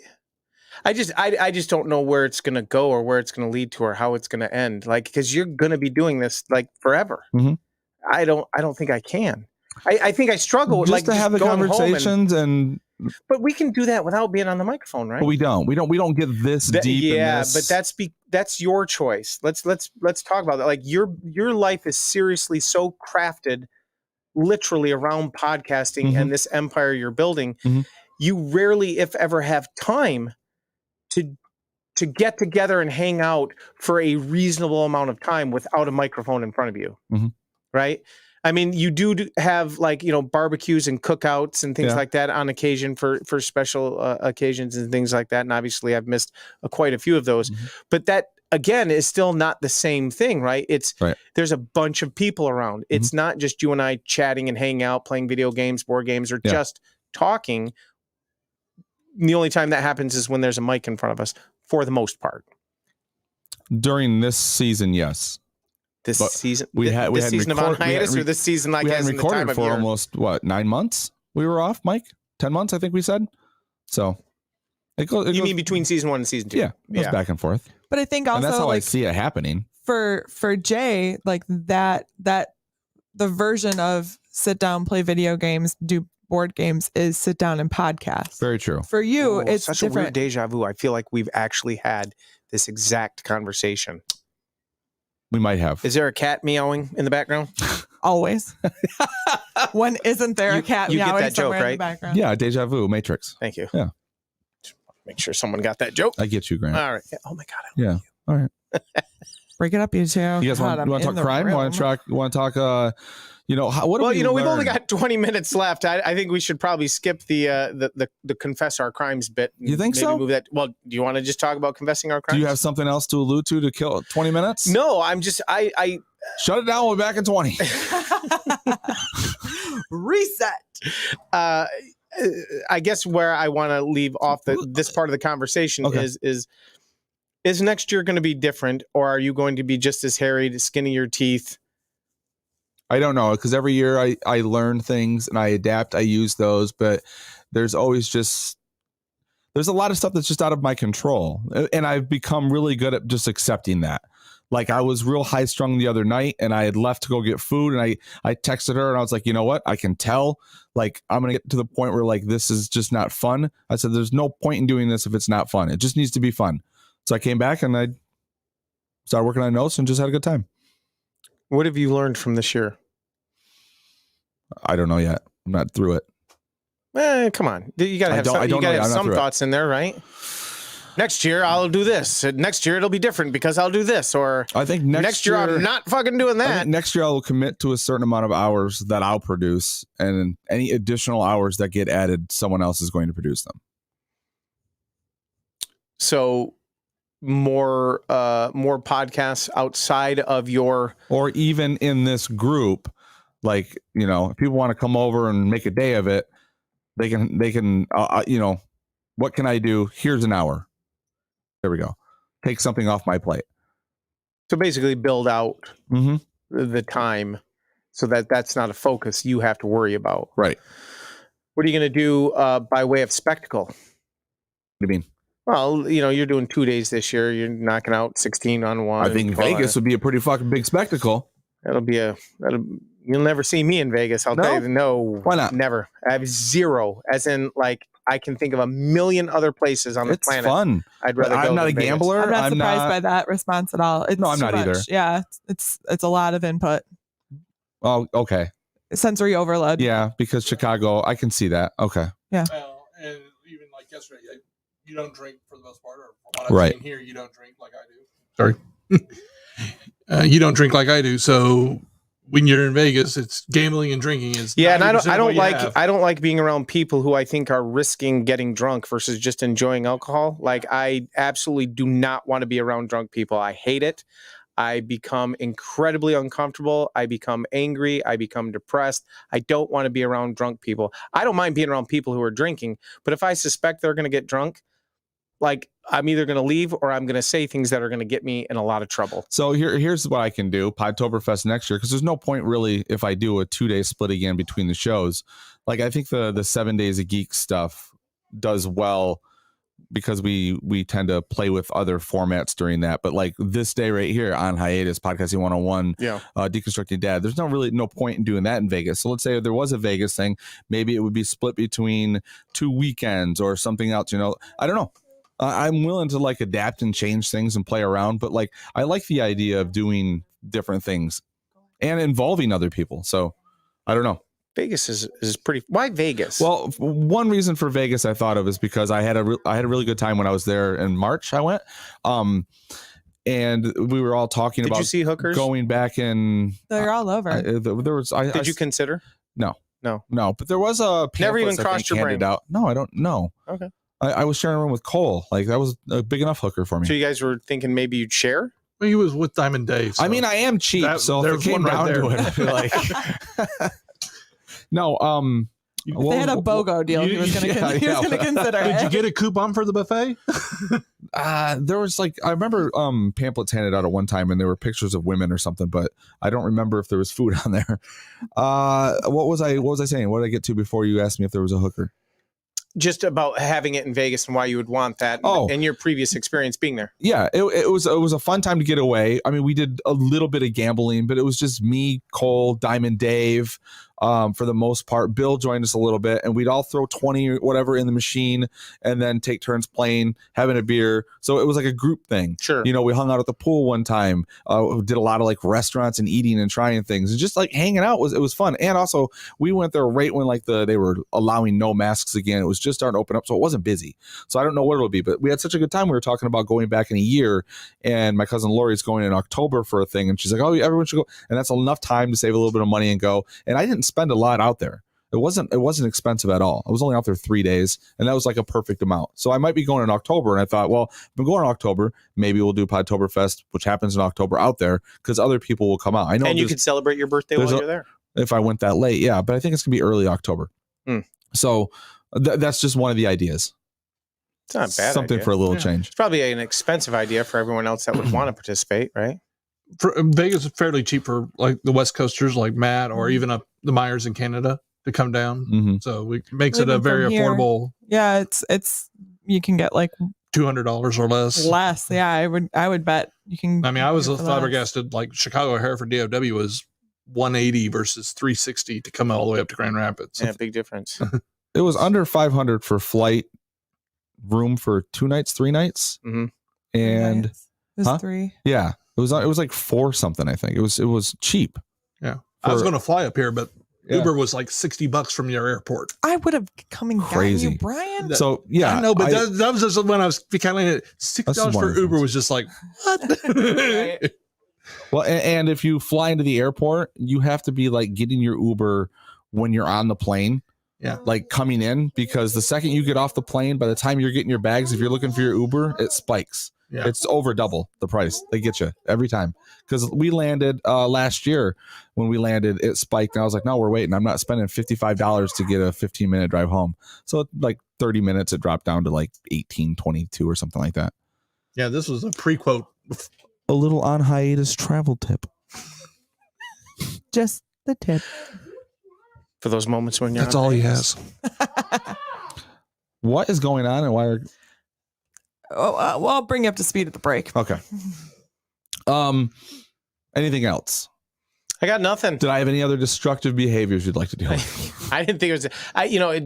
The opening there just all stemmed from just the way you looked and the way you sounded in that, albeit brief moment. It was just disconcerting to see you like that, because usually, you're either angry or you're really happy and the sun is shining and everything's great, or you're harried, but never just that, for lack of a better way of saying it, that defeated, and I don't think that you acted defeated, mind you. You just sounded and looked that way. Well, it's also like I know I'm going to go into this whole day, right? So there's always that that lull. It's just like, okay, where do I pick up the energy? And I know once I hit button, boom, we're live. It turns on and goes all day long.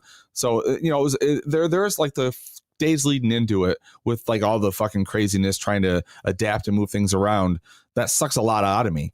So then I got to find the energy again differently to be on mic. And also, I've come to the point where like I see it being a certain way, but after doing podcasting for so long, like doesn't have to be. That's the way my brain works. Like I see it a certain way and I always want it to be that way. And now I just let go of it and I enjoy the ride once it gets rolling, you know, like right now, we haven't even done the hour we're supposed to. It's been a good hour. Whatever. I'll retitle it. I'm good for that. I'll retitle it when I put it out, you know. Want your train to derail? Mm-hmm. Put Grant on Right. it. Yeah. You're sure to go right off the tracks. I think we've titled episodes after that. What's coming up in the next hour then? The next hour is, what are we going to do? It's the next hour, we've got the one where we're supposed to talk about emails and questions from. And then I've got a couple clips that I was going to pull that kind of flashback and see if we have changed. Oh, yeah. It's almost like that was serendipity. Mm-hmm. I'll be interested to hear those. The more you know. Well, let me know if you're interested to hear him after I play him. Now. Oh, wow. Hold on. Wow. And like, am I going to end up leaving here in tears? No, not at all. Or getting angry? Not at all. Like, but I don't. What kind of emotions are you trying to get from me? I don't know what we're going to get out of it. What's my motivation? All they are is I thought of the idea and I listened to one because I was looking for a part as part of the Bingo Epardy hour yesterday as the audio thing, right? So then I was like, well, it would be kind of fun just to listen to a few of these and then have a discussion because they're conversations between you and I. Is this how we still believe about things? Is this how we live? Have we changed with these beliefs? So I'll play some. We'll see where it goes. I'll be just as much in the dark as you, really. Oh, okay. Well, you mean, you're not in the dark with the clips you're playing. I am. I haven't listened to them in years. Well, then how do you know what clips you're playing? Except for because I haven't. It's the old SoundCloud stuff, not the TLPS, the 7 Days a Geek. Oh, okay. Yeah, okay. Yeah. Interesting. I won't hurt you. I don't know. I don't know what's on there either, and I don't know if you want to hear Are you it. sure you Probably won't not. hurt him? Okay. No. Tom Jackson just said it looked like you just shit your pants or you were about to. Yeah, that's very funny. So, do we want to take? You want to take a break here, and then we'll be back there was no after. hashtag games for this, right? No, hashtag games. Take your mental health challenge. Add it to. No, I thought it was inappropriate to do hashtag games when we're in the mental health show. I disagree. We should have went real aggressive with it. If you're right. No, but I am doing shout outs for our listeners. For Okay, give a shout out to a on listener. hiatus. So last hour's shout out was to Mike Laybourne because what up? And then because what up? I know I'm good at this. And then this hour's shout out was to Tom Jackson because he's been here 2 days and he's awesome. He's like the StreamYard troll. I know. I love it. Did he sleep? Did he just live in there last night until we came back live? Like, you're going to be there next time? You know, to answer your question, I'm going to keep using the StreamYard and see if this helps build up like new listeners audience. It's a new way to market because video seems to be a big reason people listen to podcasts now, or you're finding a different type of audience because and this is of the really video effective. part. I'm really digging this system. So it's very pretty. So we'll try that. Now, if you don't want to do the on hiatus episodes live, because now you've felt it, because we're going to do the second episode on their second season, we were going to go on Mixler, which we didn't do. So how are you feeling live? Does this build anxiety? Does this bother you? Oh yeah, it was definitely part of a discussion when I went home last night. Yeah, you knew this was happening though. Okay. But again, my anxiety, the way that I process information, my mental health be damned. Like I'm here to hang out with you. Like I'm here to participate in something that you're creating and building. I appreciate because that's a true friend, right? You're being here to be I don't know. I mean, you don't know because let's not bring that up. God, that's a whole nother issue. You haven't left the Dear John letter tonight yet. You know what I mean? Like it's me trying to be a better friend. That's for sure. Right? I mean, you have changed. That's a place where I think I talk a good talk, but I don't walk the walk. Am I a bad friend? Do you think that I'm entrapping you into doing this? No. Okay. Are you kidding me? Right. I could have told you I wasn't going to participate, and you'd have been like, "Okay, man, no problem." No, I'd have been hurt. Yeah, but you wouldn't have treated me like shit for it. No, hell no. Exactly. Right. You would have just been like, "Yep, sun's still shining because I'm going forward." Well, no, it wouldn't have been like, "Podtoberfest is not happening if you're not coming along." You know what I mean? Well, yeah. If I said that weight would have not made any of it fun for you. That's not fair. How about this? The weight is the weight I place on myself, knowing that had I not participated at all, that would have hurt you. And also, I think it bothers you.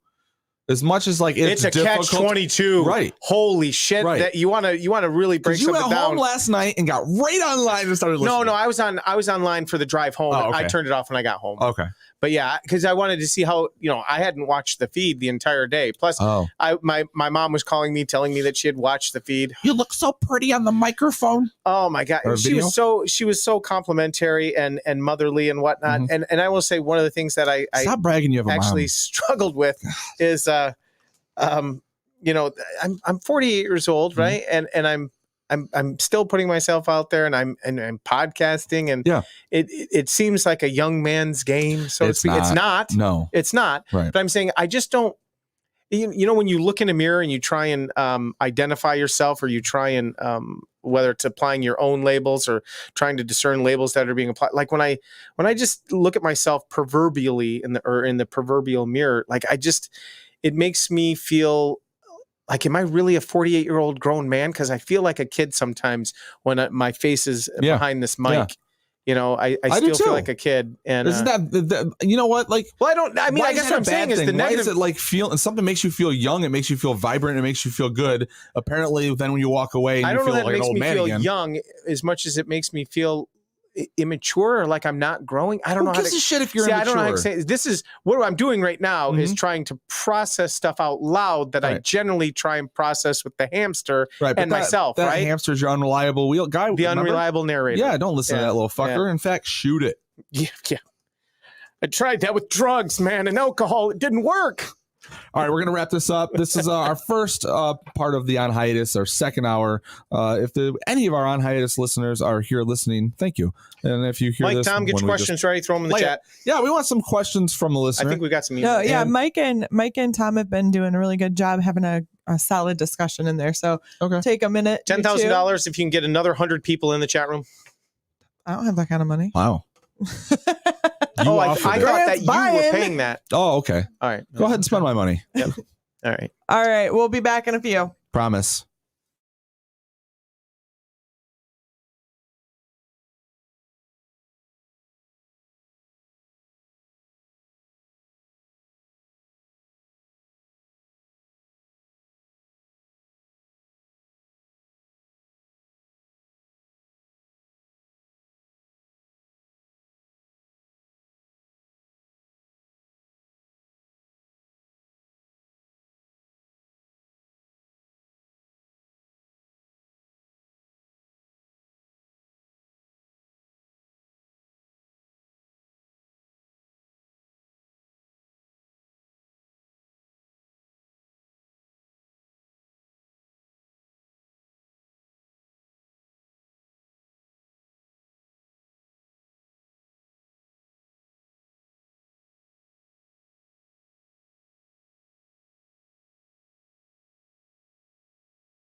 Can't hear shit.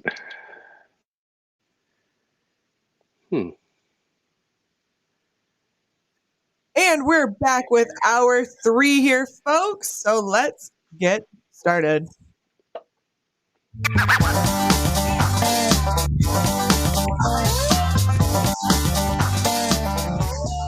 This one time I robbed a McDonald's, I feel bad about it.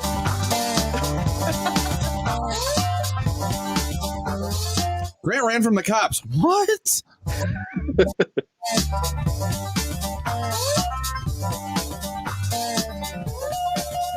This one time I had a problem with Dateline. It's a clip that's an episode that goes way back. I have no idea what it means, but you and I had a discussion about it. Let's get into it. Okay. And we're back from hiatus, now with listener commentary and audio clips from the past. Just because we're live. Yeah. There you go. All right, what do you got? Let's just dig right in. You want to dig right into it? Let's not even have any kind of comment. Let's just go for it. We have a guest. You're not even going to acknowledge him? It's like he doesn't even exist. Kyle is our guest. Oh, that's his name. Wow. I hate you. We do. We're live. We have a guest. We have a couple of guests. We've got Dan from the Deconstructing Dad podcast. He's going to be sitting in here. Dan, when we get to the question and answer part of the show, if you've listened on hiatus, right? Yeah. Okay, Dan. Allegedly. Allegedly. Can you not hear me? That's my fault. There we go. Okay, try again, Dan. Yes, allegedly. Okay, you allegedly listened to it. Okay, so I have a question for us. You've known us a while. You've listened to the show. We're looking for if you want some advice from us, if you've discovered something about our mental health or yours, or if we've been helpful, please let us know. We've got Brian Auer in the studio, longtime listener, first-time caller. And we have what's our On Hiatus Twitter account? It's Podcast Hiatus. There you go. So if you want to follow us over there, you'll get all the marketing ploys, and we'll let you know when new episodes are coming out. Season 2 is coming soon. And this is the episode where we said we were going to do some flashbacks and talk about things and see, you know what? Have we changed at all? I feel like our conversations are probably most arguing. We do argue like a couple, like an old adorable. Married couple. Yeah. It's adorable. Yeah. It's out of love.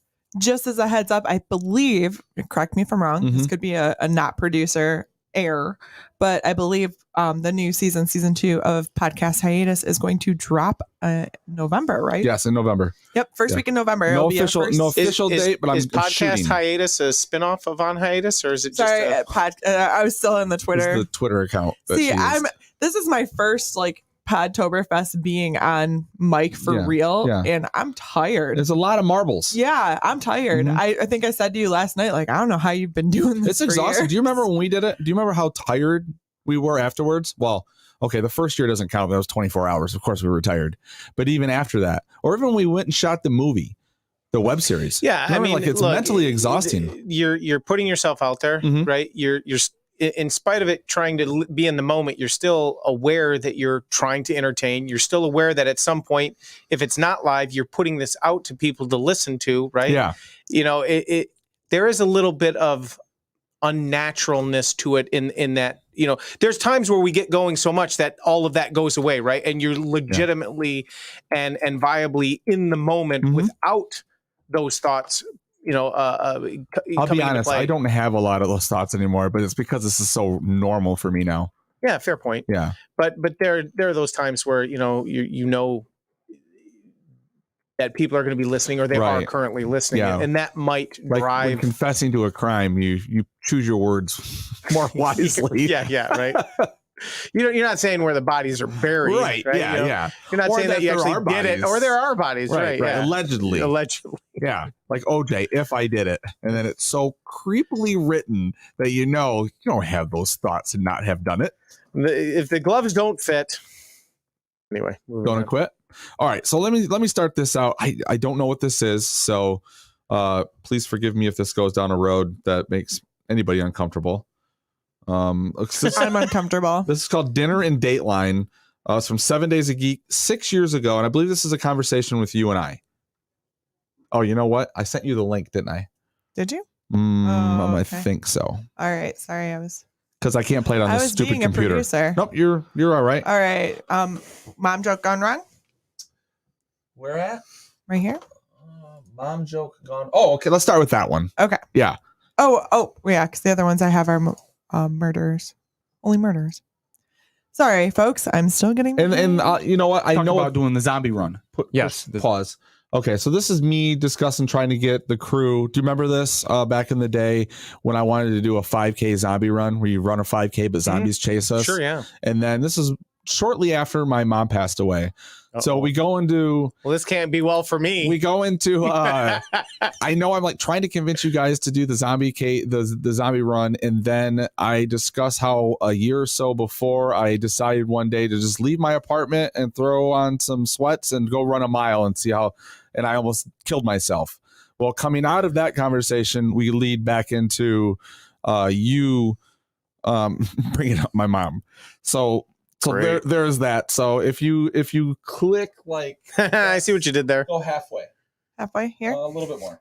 A little bit more. That's what she said. A little bit more. Right there. Wow. Zombie run. Are you guys into that? Zombie run. Yeah, it's like where you run and me and Jay were zombies. me and Jay were actually taking bets. Oh, you're at the beginning again. Didn't they do that already? There you go. Who? I haven't given her a nickname yet. I don't know if I can do that to my own mom. Like I call Shelly's grandma Worms. Right. Oh, that's I forgot mean. about that. Oh, it's all fun and games until it's yours. Well, I made fun of it. I said my mom. I brought her up. I said, yeah, my mom's actually gonna come over. He made a joke. The joke was my mom was gonna be one of the zombies chasing us. I said you mean Shell's mom, and that's all I said was, I mean, you mean Shell's mom? No, you said whose mom? Are you sure? I wouldn't have said you mean Shell's mom because I said Shell's mom. I was pretty sure whose mom was coming over. All right. Well, I don't know if I get the context. There was no possibility that was changing. But what up? Wouldn't that be amazing? My mom what if like your mom just showed up? Mom will I would have done the zombie run. And what I do, say your mom? Call an ambulance, see you in a half mile. have them meet me a half mile down the road. Oh my god. Okay, moving on. Sorry, Mom. You must have missed the context of the clip, right? Like, this doesn't feel right. Okay. I mean, I can play the whole clip. No. I believe the context was I said something about having a babysitter, and I'll get Shell's mom. She tried to. And you said your mom's gonna come babysit, knowing my mom was gone. So then we argued about whether you heard me say my mom or Shell's mom, and then going into the zombie run.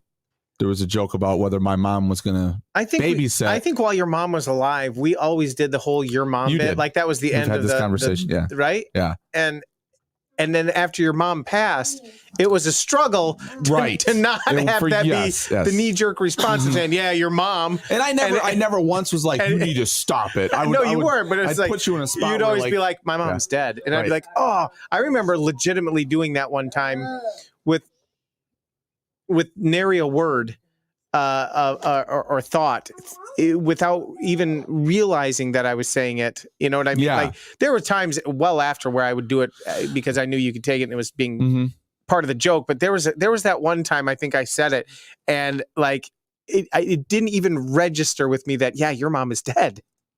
Yeah. So I'm sorry.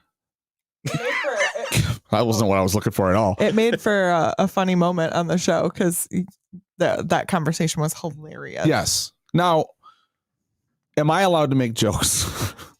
You can make jokes about my mom all you want. Here's what I want. You can always just pick up the phone and talk to her. I want your mom's number so I can just start having conversations with her. Yeah, like, that's what I want you to do. Yeah. When you and I are on hiatus, me and your mom during next year's during next year's bingo Jeopardy competition, there's going to be all these questions that come up and they'll somehow correlate to these secret conversations you're having with my mother, and I'm like that'll just shut me down. That'll be like that'll topics be your mom's answered, and then it'll be what does your mom feel about?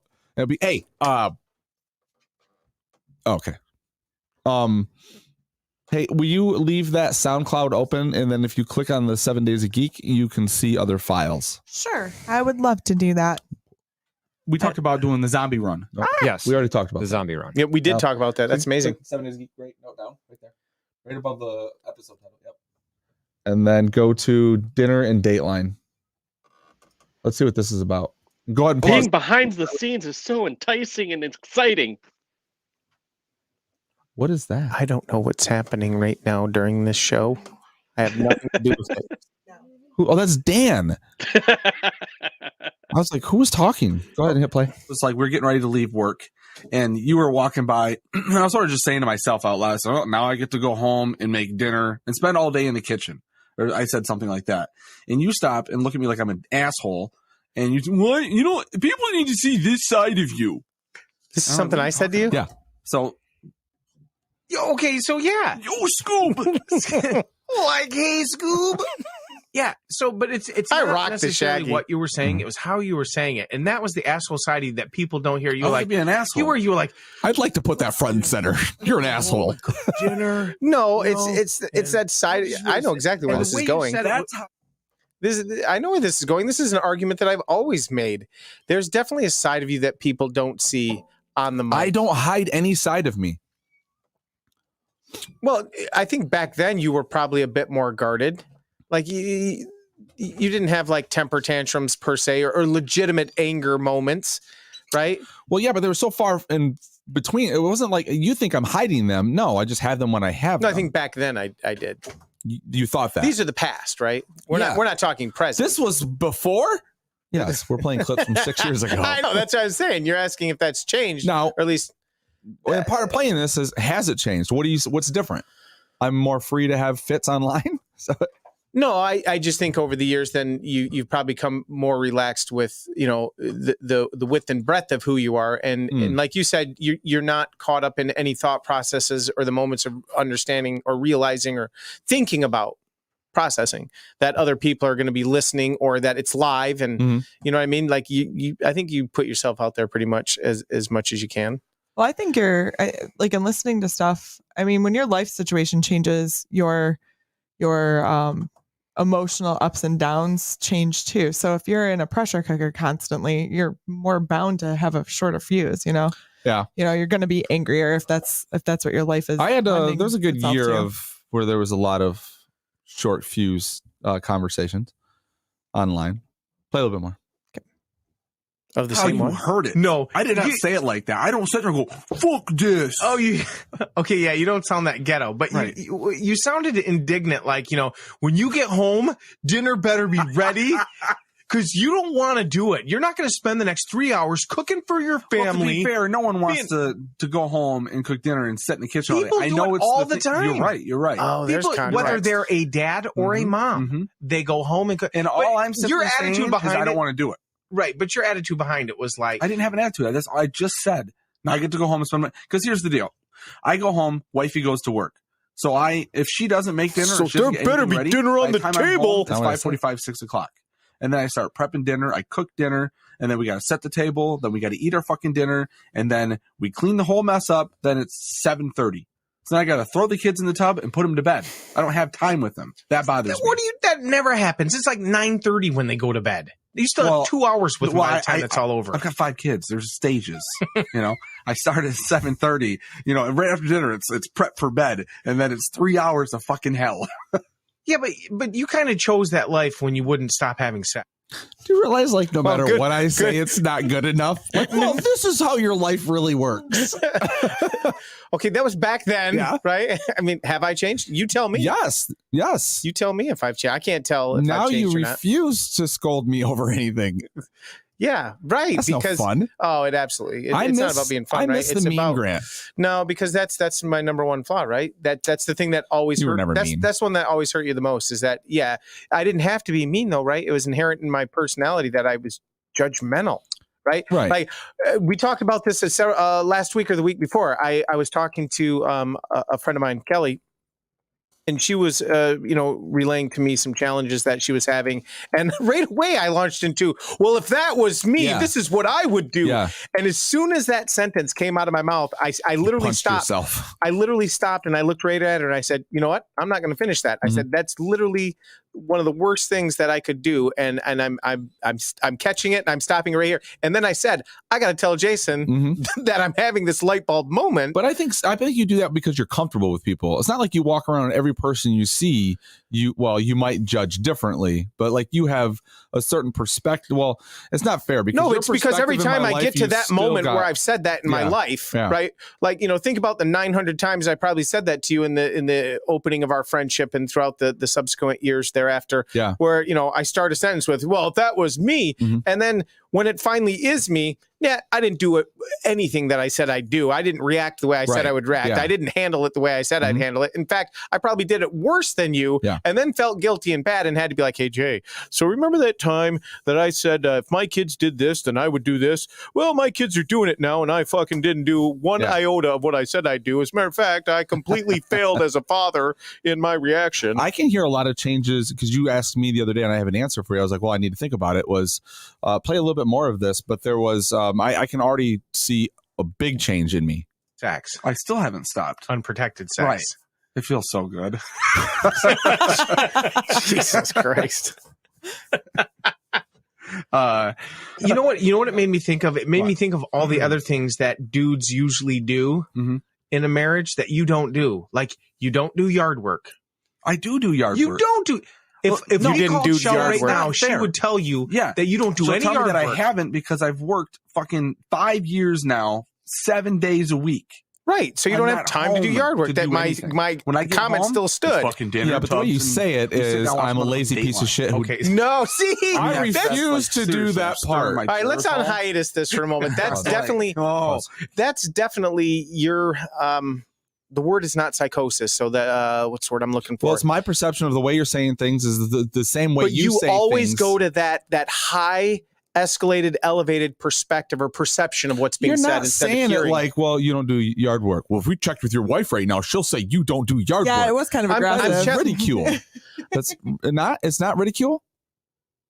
No, I wasn't ridiculing you. No, I was trying to call you out for something, right? Like, you're not. Why are you calling me out when I don't have time to do it? Well, let's clarify for listeners. This was 6 years ago, okay? Like, I'm not saying I was perfect, but neither am I. Obviously, I didn't mow the lawn. Re-listening to that clip, then I definitely feel like it was during that time where you're not a hands-on guy. Now, the point you just made before you asked for more of that clip to be made is that in fact has changed. And it has, right? The minute Shelly was out of the picture, you had to start doing the remodeling. You had to do, what you've done. But prior to that, like it was always her or someone else mowing the lawn. No. I always mowed the lawn. No. During that time when I was working every day 2 jobs, no, I didn't have time for it, nor did I give a shit. We can't rehash this argument. And the long and short of it is, now, have I changed? Yes. Have you changed? Yes. We've changed in 6 years. Yeah, we've got another half hour to go. Well, I'm sure you have more clips to play. Yeah. Let's get off of this. What I wanted to get at was like, I'm ornery about dinner, spending the time, and that stuff so frustrates me sometimes. But now it's like I got to interrupt you because it's perfect. Mike says the cats do the yard work. It's their house now. I'm sorry, but that's true. If you get any more cats, it's insane. I hate it. I hate this house. I'm just gonna let it burn down and start over. No, it was. I can hear some disgruntled. Like obviously I wasn't very happily married at the time, but it was frustrating for that time in my life because there was so much work, and the expectation when I came home is like, just keep it fucking going until you die, So there was like, I think I was looking for you at the time just to like fucking take my side and understand that I'm doing a lot, and then you threw in you could fucking mow the lawn too. So I came home to that all the time. Do you think we'd have the golden bits that we do from podcasting if I took your side every time? No, that's actually in the next episode for the one of the tips is don't podcast with somebody that sees the same thing as you do. How fucking boring is like if I'm like, well, this is what I think about this and this is my life, and you're like, yep. Me too. But I think if I look on it introspectively, it's not like that was being done because I was cognitive of like creating that static for the sake of not at all. It was I was an asshole. No, it was natural. to be an asshole. yeah, whatever you want to call it. How Like, much is left of that clip? Otherwise, we have another one. far too much. Let's go to the next one. Okay, go down to the next one. What There's is that one? literally like 10 seconds. Okay, never mind. No, next one. Out of gas in the middle of nowhere. Oh, I don't know. Well, we play a No, little bit of that. we don't need to play that one. I love this story. It's such a that's such a terrible time in my life. Why would you want to play that clip? Let's get to the bottom of it. God, you bringing up the crickets though? Oh my God, it was amazing. You have no idea how vivid of a memory that I is. love the way you told me paint the story. this. I felt like I was there. Here's the thing: I would love to shoot that on film, like my memory of it, so other people can Like, see. would you like to run really fast to the past? What I visualize, Right. Like, I would love for people to see the memory I have of that, because there. Hold on, pause real quick. Fucking you at a payphone. No, there was nothing like that. I know this, like, there's something that you leave out of this. So if you're thinking like there's something that bothers you, this is literally just you driving a car and going into a gas station. So it's not the relationship tied to the story. Well, you mentioned something, but you leave it out. Oh, okay. So if you want to allude to that afterwards, feel free. Fair point. Yeah. Like, you're in the middle of nowhere. Right. Nowhere. Uh-huh. I'm driving a Wait, car. start over because people don't understand what you're talking about. No, I'm not going to do that. I'm telling a chunk of the story. Okay. You notice I just did the same exact thing I just did? I was like, well, if you want to talk about it, go ahead. And then right there I was like, if you want to talk about it. You're trying to bait me. Yeah, because we were going to not have this conversation up into this thing right here. You You're know like, what this clip ties to, right? Yes. But when we originally did this, you were like, yeah, we'll talk about that later. I don't feel like talking about that right now. And now you she's start dead. going down the road of it. And I was just like, I kept leading you. I was like, oh, we're going to talk about it. There's a really great Freeburg and Hot Wings drop that I want right now. We're thinking, That's where now that she's dead. That's where that I just. I know. I know. I was Oh, explaining where it came from. Because of Freeburg and Hot Wings? Yeah. Yeah. Oh, okay. That's where I was explaining where it I came guess from. it was copacetic.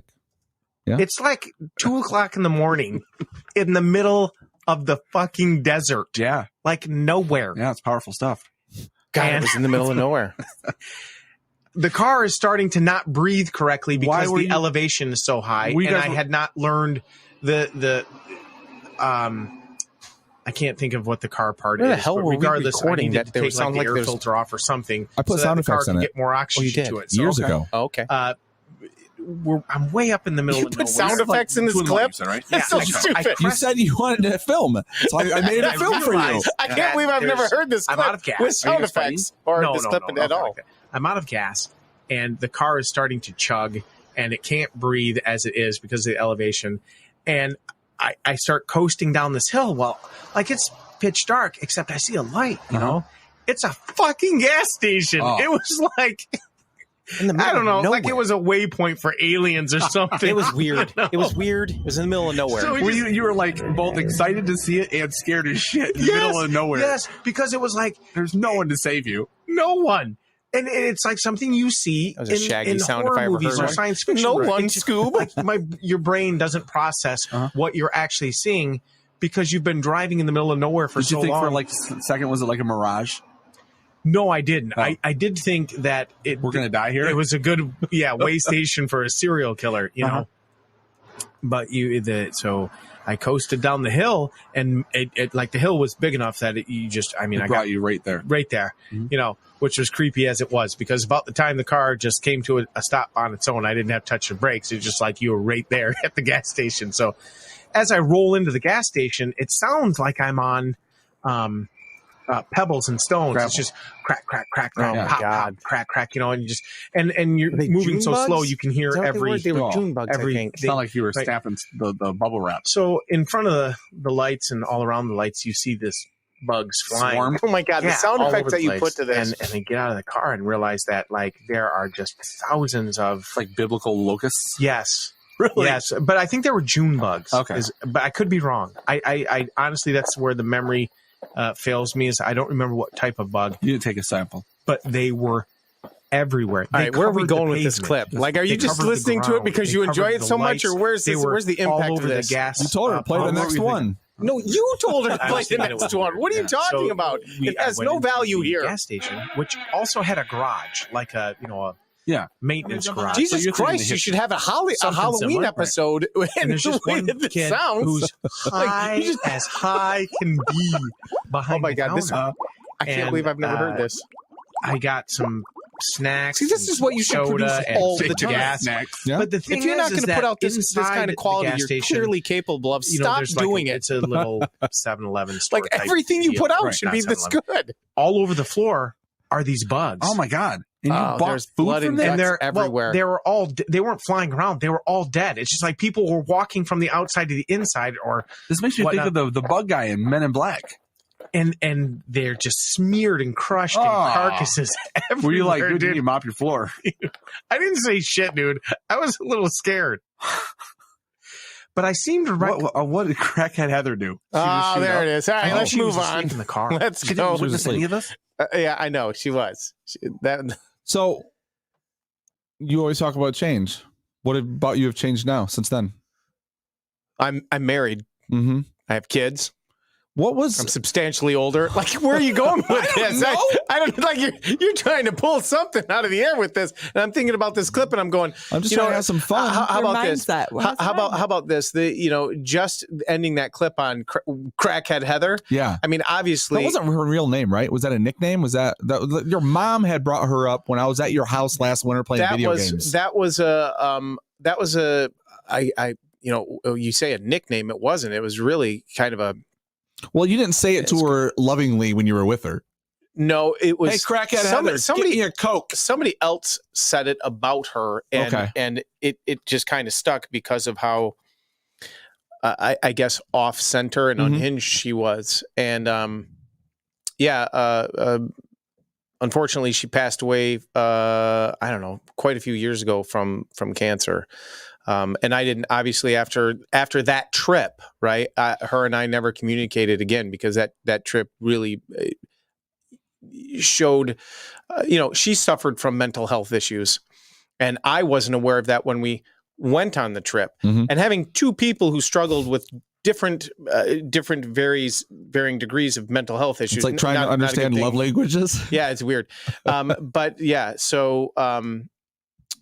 so that was the end of dating her, and it'd be years later that I would get through the friends group, that she had passed away from cancer. So yeah, I mean, so if I try and put any kind of thought process into that time of my life, it was a crazy knee-jerk, spur of the moment. I'm packing up, I'm moving away, I'm running away kind of a scenario. And that's what moved to Arizona or something, right? Yep, You're gonna live in a campground? No. We'll get an apartment, things like that. But to start with, there was a place to stay, which would be campground like. Oh, okay. Right. In Sedona at the time. So this is, I mean, I don't even remember what year this was. 90. Don't age yourself. Keep it evergreen. Yeah. Okay. Fair point. So anyway, yep. Great clip. Do we have anything that really just hammers on you at all? Well, I mean, I was just an asshole who doesn't cook, clean, or do anything for his kids a minute ago. Well, no, that was just my misunderstanding of you. Oh, apparently. Right. Well, you still misunderstand me. No, I don't think I do. Every conversation we have, you see me in a different way than I see myself. I think I find myself trying to challenge you more than anything else. Grant, you can't change me. I didn't say change. Okay. I said challenge. There's a difference, I think I'm always trying to get you to talk more, or at least talk in a way or express yourself in a way that resonates with me more than, like, say, the general public. Are you trying to give me your mental health issues? Yeah, no, I think I've given you plenty. But yeah, no. What else do we have? We've got some emails. I think there's some more clips, but they're older. They're much older. So. No, we don't need to go to those. Let's go to the emails. Let's go to the questions and the commentary from the listeners. Do you have it up? Do you want to read one of these? I don't. I'll let you read it. Why not? Because I love listening to you read. I know. That's why I don't want to read now. You put me on the spot. It scares me. We've got Tom Jr. Jackson says, here's my question for you guys. Considering nowadays there is a group of people called Fandom Menace who likes to crap all over a movie before it comes out, or even a single shot is filmed. Do you think, so he's kind of going back to our days as just pop culture people. I don't think this leads to mental health issues or anything, but we'll continue with the question. That the film community or geek community has become jaded to the point where they feel the need to ruin it for people. Meaning, like, if you don't agree with their opinion, your opinion is wrong. Also, does Grant just spend the year between Podtoberfest studying Fox and Sox, and is he now on a special list for just standing in the kids section, reading it to himself? So there must be like a watch list that he's getting at. I don't know. Like you're clearly a predator if you're standing in the children's like if you're a sections of grown Barnes man and that's Noble. always in the toy section of a Meyer or something like that. I don't need to do that. I own my own copy. I own 2 actually. There you go. You stay in the house and do it. Braggadocio. There you go. It's a signed copy from Dr. Seuss. Let's see. But I do, still enjoy reading those Dr. Seuss books, especially, when I'm trying to do something like that, where I'm going to create a moment on a show or something where, I did read it without making a mistake in God, you're so record awesome. time. You know what? If I had, put that on my headstone. He could read Fox and Socks like in under champ in under 5 minutes without a mistake. In all seriousness, this year's Podtoberfest and you both are still, to this day, very cool. Hard to believe next year will be a full decade of knowing you both. Hopefully this doesn't send Grant back to the padded party room again. Well, if you were listening 2 hours ago, he seems to be alluding to something. Fuzzies. Tom Jr. Jackson. Do you remember Fuzzies? Yeah. Yep. Oh, my God. Fuzzies was the patron who lived within That's a nice way to put the it. facility which you were security for. Yes. In a hotel that had been converted into not a mental health facility, but rather it's where people who were mentally challenged in a variety of ways lived. They could be. They were one step from being homeless, so they had a place to live. Independent living for mentally challenged people. Yes. Right. So then people I had with mental health issues. I will say that's when we did TLPS back in the day. It was sort of a mockery. Sometimes I think about those things and I feel bad because at the time it was just like fodder for the show. And it was like I don't know. You did come on and talk about those people in a way that was humorous, but I don't think that you, with the exception of maybe one of them, I don't think you were ever disrespectful. I think you always especially even talking about Fuzzy, when you would tell stories about her or your experiences and interactions, I don't think you were ever disrespectful. You certainly milked your interactions for comedy. Well, especially when I knew you were never mean though. When we created a segment that was the Crazy House segment or whatever, I had a Crazy House story. Then I would milk them. I would record conversations. I would get out what I could out of. But the Fuzzy lady I knew previously from my old job working at a pharmacy, because she used to come in there and she would tell me stories about like one time she had Saddam Hussein in the crosshairs of her sniper rifle while she was in the army. And this all came up because she happened to have on camouflage pants. So she decided to tell me a story. And then she wore glasses that were like, I don't know, good couple inches thick, so everything was fuzzy when she walked around. She couldn't see shit. She was a strange lady. She was the one that left the supernatural cherries on the counter. I thought the Fuzzies came from the fact that at one point she had all of her teeth removed.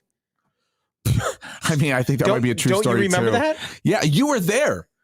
I think you came in to edit a podcast with me one time, and she came up to the counter and she had like wires or all of her something hanging out of her gums. teeth had been removed. Yeah. It was the sutures, sticking out. And Grant could not leave fast enough. He's like, "You do this like willingly?" It was uncomfortable, for sure. But and speaking to Tom's, toxic fans and things like that.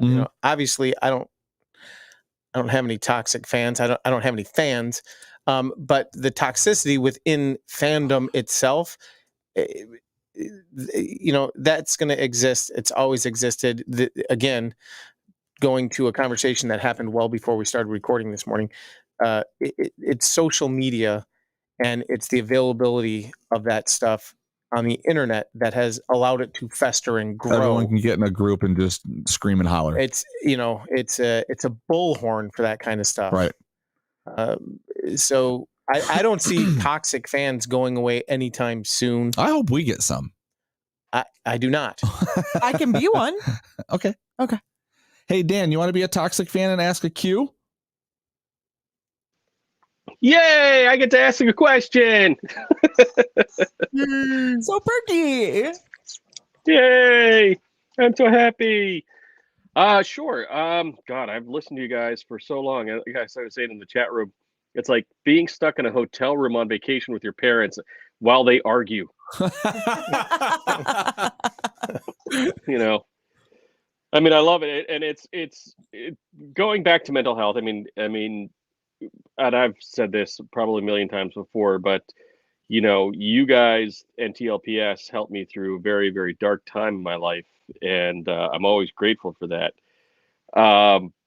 But this has to be more of a medical question for you guys, not a mental health question. Now that you're both snipped, how are you feeling? You know, that's a good question. Grant, when you had yours done, because we had different procedures, did you have like how long until you felt like where you felt nothing? Because there's still a really good tender sore spot. I don't know if you guys are like me, but you know, I like to give them a good itching every once in a while, like hourly. And there's a good spot where like, oh my God, it just doesn't feel good. I don't know. It was about 48 hours after my procedure. And nothing. You felt nothing. You felt great. Yeah. God. After 24 hours, it felt like somebody kicked me in the nuts. After 2 days, I was back up and running with no problem. So Grant's fine, Dan, and I'm at like a 15%. Like every once in a while, it's like, ooh, I don't like that. Now, does it? Are you happy that you guys have made the decision to get that? I mean, listen, I have I'm happy that Jay made the decision because he needs to quit populating the planet with all of his children. It's like it's his own community. Now the cats do it. So I mean, like Jay could have his own city. I have 5 kids. It's not that uncommon. Well, you think you have 5 kids. Remember, there is that one story about that one time in college. Possible. I mean, you know, you're talking about the hot tub, or not the hot tub. The one that I told on our liner notes. Yeah. I don't know. It was turkey basting it. There's stranger things have happened. Listen, there was a lot of those after school special movies that scared me. All it takes is one to leak in. Didn't grow legs. So yeah, I am glad that I did it. I probably should have done it earlier. I wouldn't say it was fear-based. It was just like, I'm not like with anybody. And when I was, like, protection was used, but then, you know, it got to a point where someone could get pregnant and I didn't want to have any more. So I just went ahead. Well, not someone. It'd be the people you're sleeping with, right? Well, yeah. Unless they're men, you know. They can't get pregnant? They can't. Oh, it's a true story. Hey, no, that's not always true. Well, that's not always true these days. They could have identified. Let's go ahead male. and sidestep that conversation, Dan. Well, you wouldn't call him a man then. So men can't. Oh, I would disagree on that one. So men can get pregnant. People who identify as men can get pregnant. I was going. Yes. Yeah. Good job, Brian. What's your question? Do you appreciate the fact that you had your nuts cut? Yes. And yes, I do. I think it's I guess like for mental health, there's certainly no like stress, you know. Yeah, and I've been fixed for a while, so release and go to sleep. Mine was non-elective. And I don't. You mean someone gave it to you without permission? Yeah. Garden shears. Oh. Wow. It's an accident. This just took a dark turn. Yeah. Whoops. Ice pick. Oh my God. Oh. Yeah, I've been thinking about it, but with my shitty insurance, it's just like, how much is it going to cost me? Because I just got a freaking allergy test that I have $800 to pay on, or just about over $700 to pay on. Yeah. Okay. Well, hey, ladies and gentlemen, we're going to foreshadow a little bit when we get to the deconstructing dad hours. I'm going to go back into this and I'm going to ask Dan about his gear. Wow. Because he's a dad. It's a dad conversation, right? What are you looking at me like that for? You don't want to talk about his gear? No, you do. Yeah. Okay. All right. We got one more from Brian, who happens to be sitting here. So this might get awkward when I'm reading it.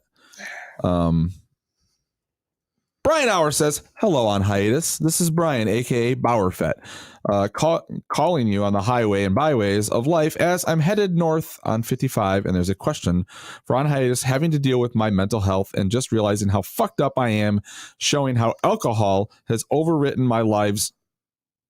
Okay. How many lies have you had? This was text to talk. He was like talking and just sent it. So just roll with it a little bit. Right. So badly, even though I was not the one who abused it, I personally have not had alcohol in about a decade and looking for answers on how to move forward. This says Howard move onward. Oh, how to move forward and how to move onward. I'm guessing that says. And most days how does Howard move where? Well, you know, Howard goes, he's a side shuffle kind of guy. And most days I have zero to little No other human interaction other than people wanting things from me at work. I'm at a point in my life where I'm driving 1,200 miles just to have a 1 day or 2 day interaction with humans. You've been let down. We are not humans. For a podcast, I'm about to lose the one of the only other humans I have in my life, as my father was put in hospice care yesterday, and we don't expect him to make it more than a month. Just really want to know, how the fuck do I carry on? Bauer, it's a good question. You just do. And I don't mean that rudely or like bluntly, but it's just like, my dad passed away. You kind of just like, it fucking sucks. So I would suggest cry, talk about it. Don't hold it in. Talking about it, that's an excellent first step, is talking about it. Brian, you bring alcohol into this, and then you go through and list all of these other things which can seem overwhelming. I think looking at you were never an alcoholic. No, my wife was. She actually drank about 3 1.75 liters of rum within 48 hours before dying.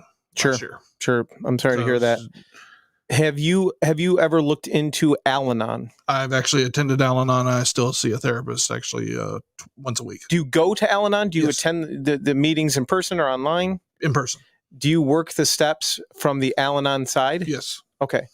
So, I mean, then you know a lot. If you do that and you're actively participating in it, you know that Al-Anon's slogans, while they can seem I fully admit it's not my fault. I mean, I recognize that from day one, and that's I was going to say they can seem just like platitudes, right? When you're looking at them, but the slogans behind Al-Anon are only given power if you choose to give them power. And listening to what you wrote and you're sharing and expressing, you're like, how do I go on, or how am I supposed to live with all of this as it weighs down on you? You do it one step at a time. That's Al-Anon's big thing, right? It's or Alcoholics Anonymous, that Al-Anon pulls in from Alcoholics Anonymous, which is one step at a time, 1 day at a time. That's their big thing. And sometimes, two of my closest friends, Aaron and Kelly, they are the ones who will pull me aside and say, look, you can't even do one step at a time. Things are happening so fast, so hard, so heavy.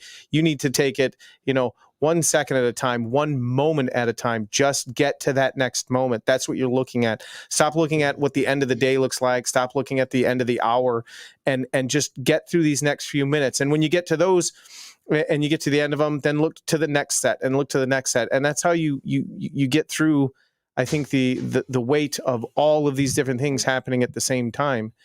And obviously it's a terrible thing to know that you're going to lose your father.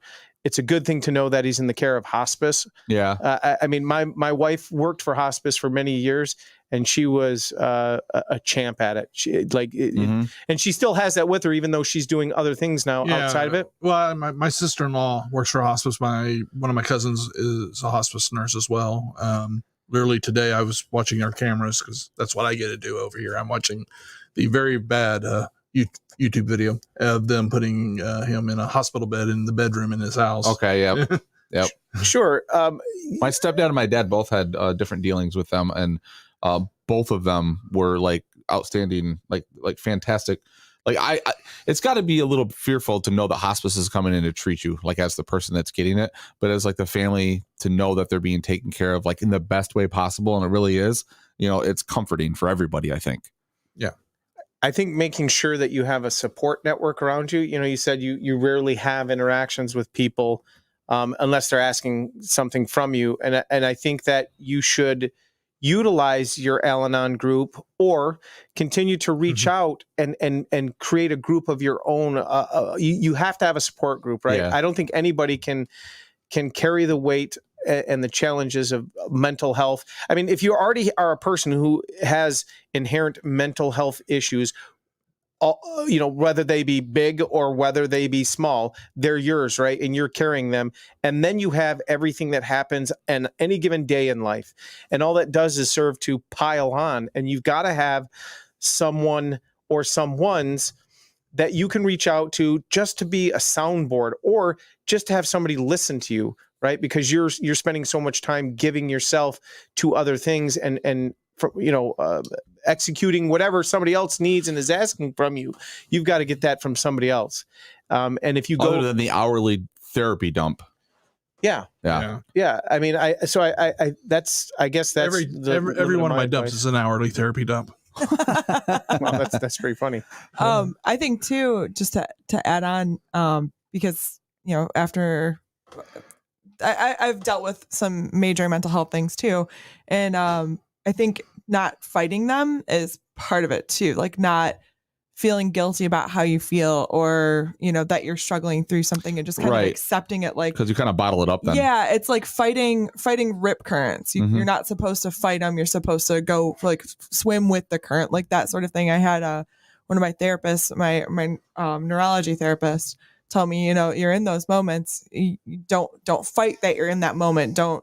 It's like when you can't sleep and you get angrier and angrier that you can't sleep, and you're just sitting there and it makes you not able to sleep. Then it's two problems instead of one. Yeah. You just kind of let the waves crash over you and experience it, and then move through it, or let the experience move through you.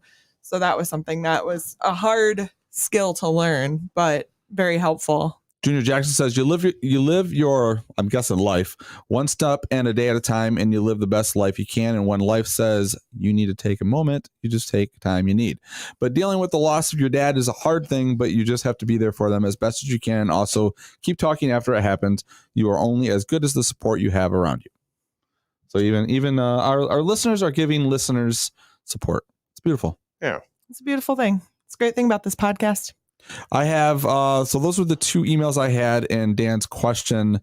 We've got 9 more minutes to wrap this up. Is there anything else? I'm sitting across here and I'm thinking, if you're in need, Brian, you and I'm just going to be completely and totally honest. I give awesome advice, but I'm a hypocrite and I don't take it.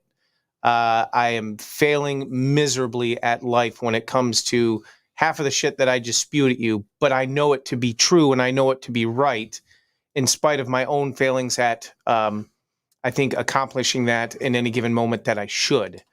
So, if you can take that honesty and you can do something with it where it helps you or it drives you to ensure, because, if you're like me or you're like millions of other Americans who have those kind of challenges, and they lead to any kind of severe depression, or they lead to unhealthy thoughts, where, frankly, you feel like you don't want to exist anymore, then you have to be actively engaged in getting help for yourself. No. And I've started that. Like I said, when Christmas time last year, I reached out for therapy. I started going to a therapist at that time. I got put on a mild antidepressant at that time. So I have done that, but for the most part, for me, day to day, you guys talk about going to B-dubs quite a bit. Yeah. Nothing like that around me for me. Okay. Right. But you've got to find what does work for you. Because here's the thing, you're about ready to take another kick in the nuts, a big kick in the nuts, right? Your dad. Yeah. I mean, hospice is the bell ringing that your life is about to change. The comfortability of that relationship, which you enjoy, is about to have a new dynamic, right? And if you're already challenged with all of these other things weighing down on you, and you're struggling to have a support system, or you're struggling to find a therapy that's helping you, then knowing that this is right around the corner, you need to shore up a little bit, because I don't think, in spite of people being prepared, there's the people whose parents or loved ones die unexpectedly, where it's that shock, right? And it takes a while for that kind of shock to sink in, and maybe the impact or the sadness or the depression, at whatever level it's going to be, to sink in. For people who are well aware ahead of schedule that a loved one is going to pass, obviously hospice, things like that, that happened with my grandfather, happened with my grandmother. We had a couple of weeks where it was okay. Is today the day? We know it's coming. We know it's coming, right? That's what it's been for us. I mean, you're just waiting. We're at this point, right? We're waiting. We last weekend we went and bought a funeral. I mean, right. So we're doing that. I mean, if I look in the last month, between me and my brother-in-law and my sister, we've had to, one of us was finding my dad up to last Friday or so, Thursday, Friday, was finding him every couple of days we were finding him on the floor where we would go in and he's fell. And that's why you have the camera, so you can make that's sure why we got he's the safe. cameras so that we could see if he had fallen. Well, by the time I got the cameras installed, he has not moved out of the bed really since then. Okay. So I've gone both ways. My mom was sudden and it was tragic. Oh yeah, my and mom then was sudden too. My dad was, a few months of downhill. So it's easier to deal with. I mean, as bad as it sounds, like you feel better knowing they're not going through that crap anymore. So it's not as it's still painful, but in a different way. You miss them. My mom threw a blood clot, which from cancer, and it was just sudden. Fuck cancer. But for me, it was actually in some ways worse in that I was on a work trip at the time. Okay. So, fine. Rearranging stuff, flying home, and then you're in that 6-hour flight because I was up in northern New York, and 6-hour flight from New York. Actually, flying out of Newark there, and then knowing you're going home to that, and going home to that, and then not getting picked up because of someone else. Oh yeah. Do you feel right now that you, as prepared as one can be in the knowing? Do you feel mentally and emotionally that in the wake of the impending loss, right? And again, my condolences for that.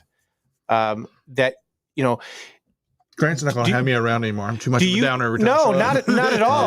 I'm actually trying to be honest and sincerely concerned because you're not somebody who has expressed that you're mentally well and life is great and everything's going strong and you're looking at the passing of a loved one, right? You're listing out a whole bevy of things, and then you have the impending loss of a loved one, and not just anyone. It's your dad, right? And so I guess what I'm trying to ask and to get through is like, are you comfortable and prepared enough that it's not going to cripple you more than you already feel crippled? Like, I don't think it'll cripple me. What do you need? How can we help? I don't think it'll cripple me. The hard part's going to be emptying out his house because it's me, my brother-in-law and sister. My dad was a bit of a now I feel like we should call my mom. My mom just went through this for the past 2 months. My grandmother passed away, and my grandmother never went to the hospital. She only saw the doctor once a year for regular checkups.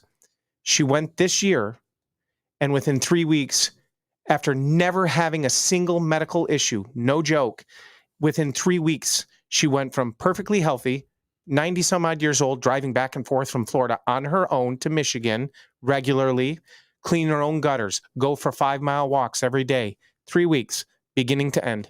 That's how long it took. Yeah.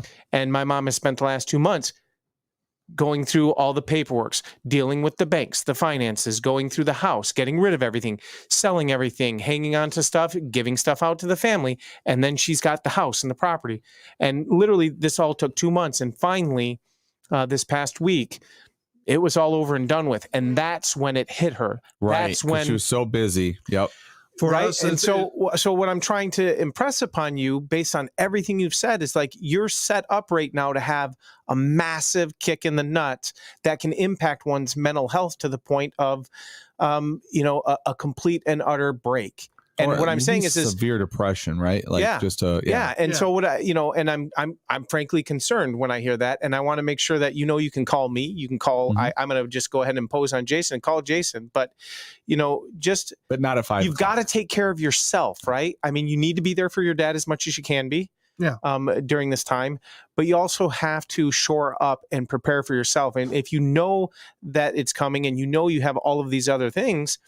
There's things that you can do. There's ways that you can communicate, and there's things that you can read, and you can build a support group around you to help you through all of those challenges. And if I could just encourage you to do that, and know that it worked out for you, that would be super awesome. Okay.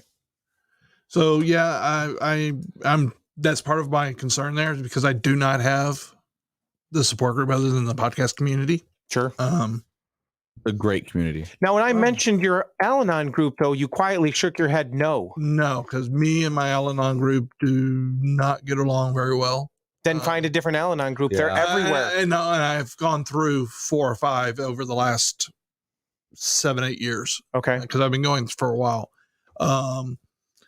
problem I run into is two things: a location where I'm at, and B, the just scheduling. Because a lot of them, for my age bracket, I'd say, is weirdly at lunch hours, and I just can't make most of that time frame, unfortunately. And the ones that are in my area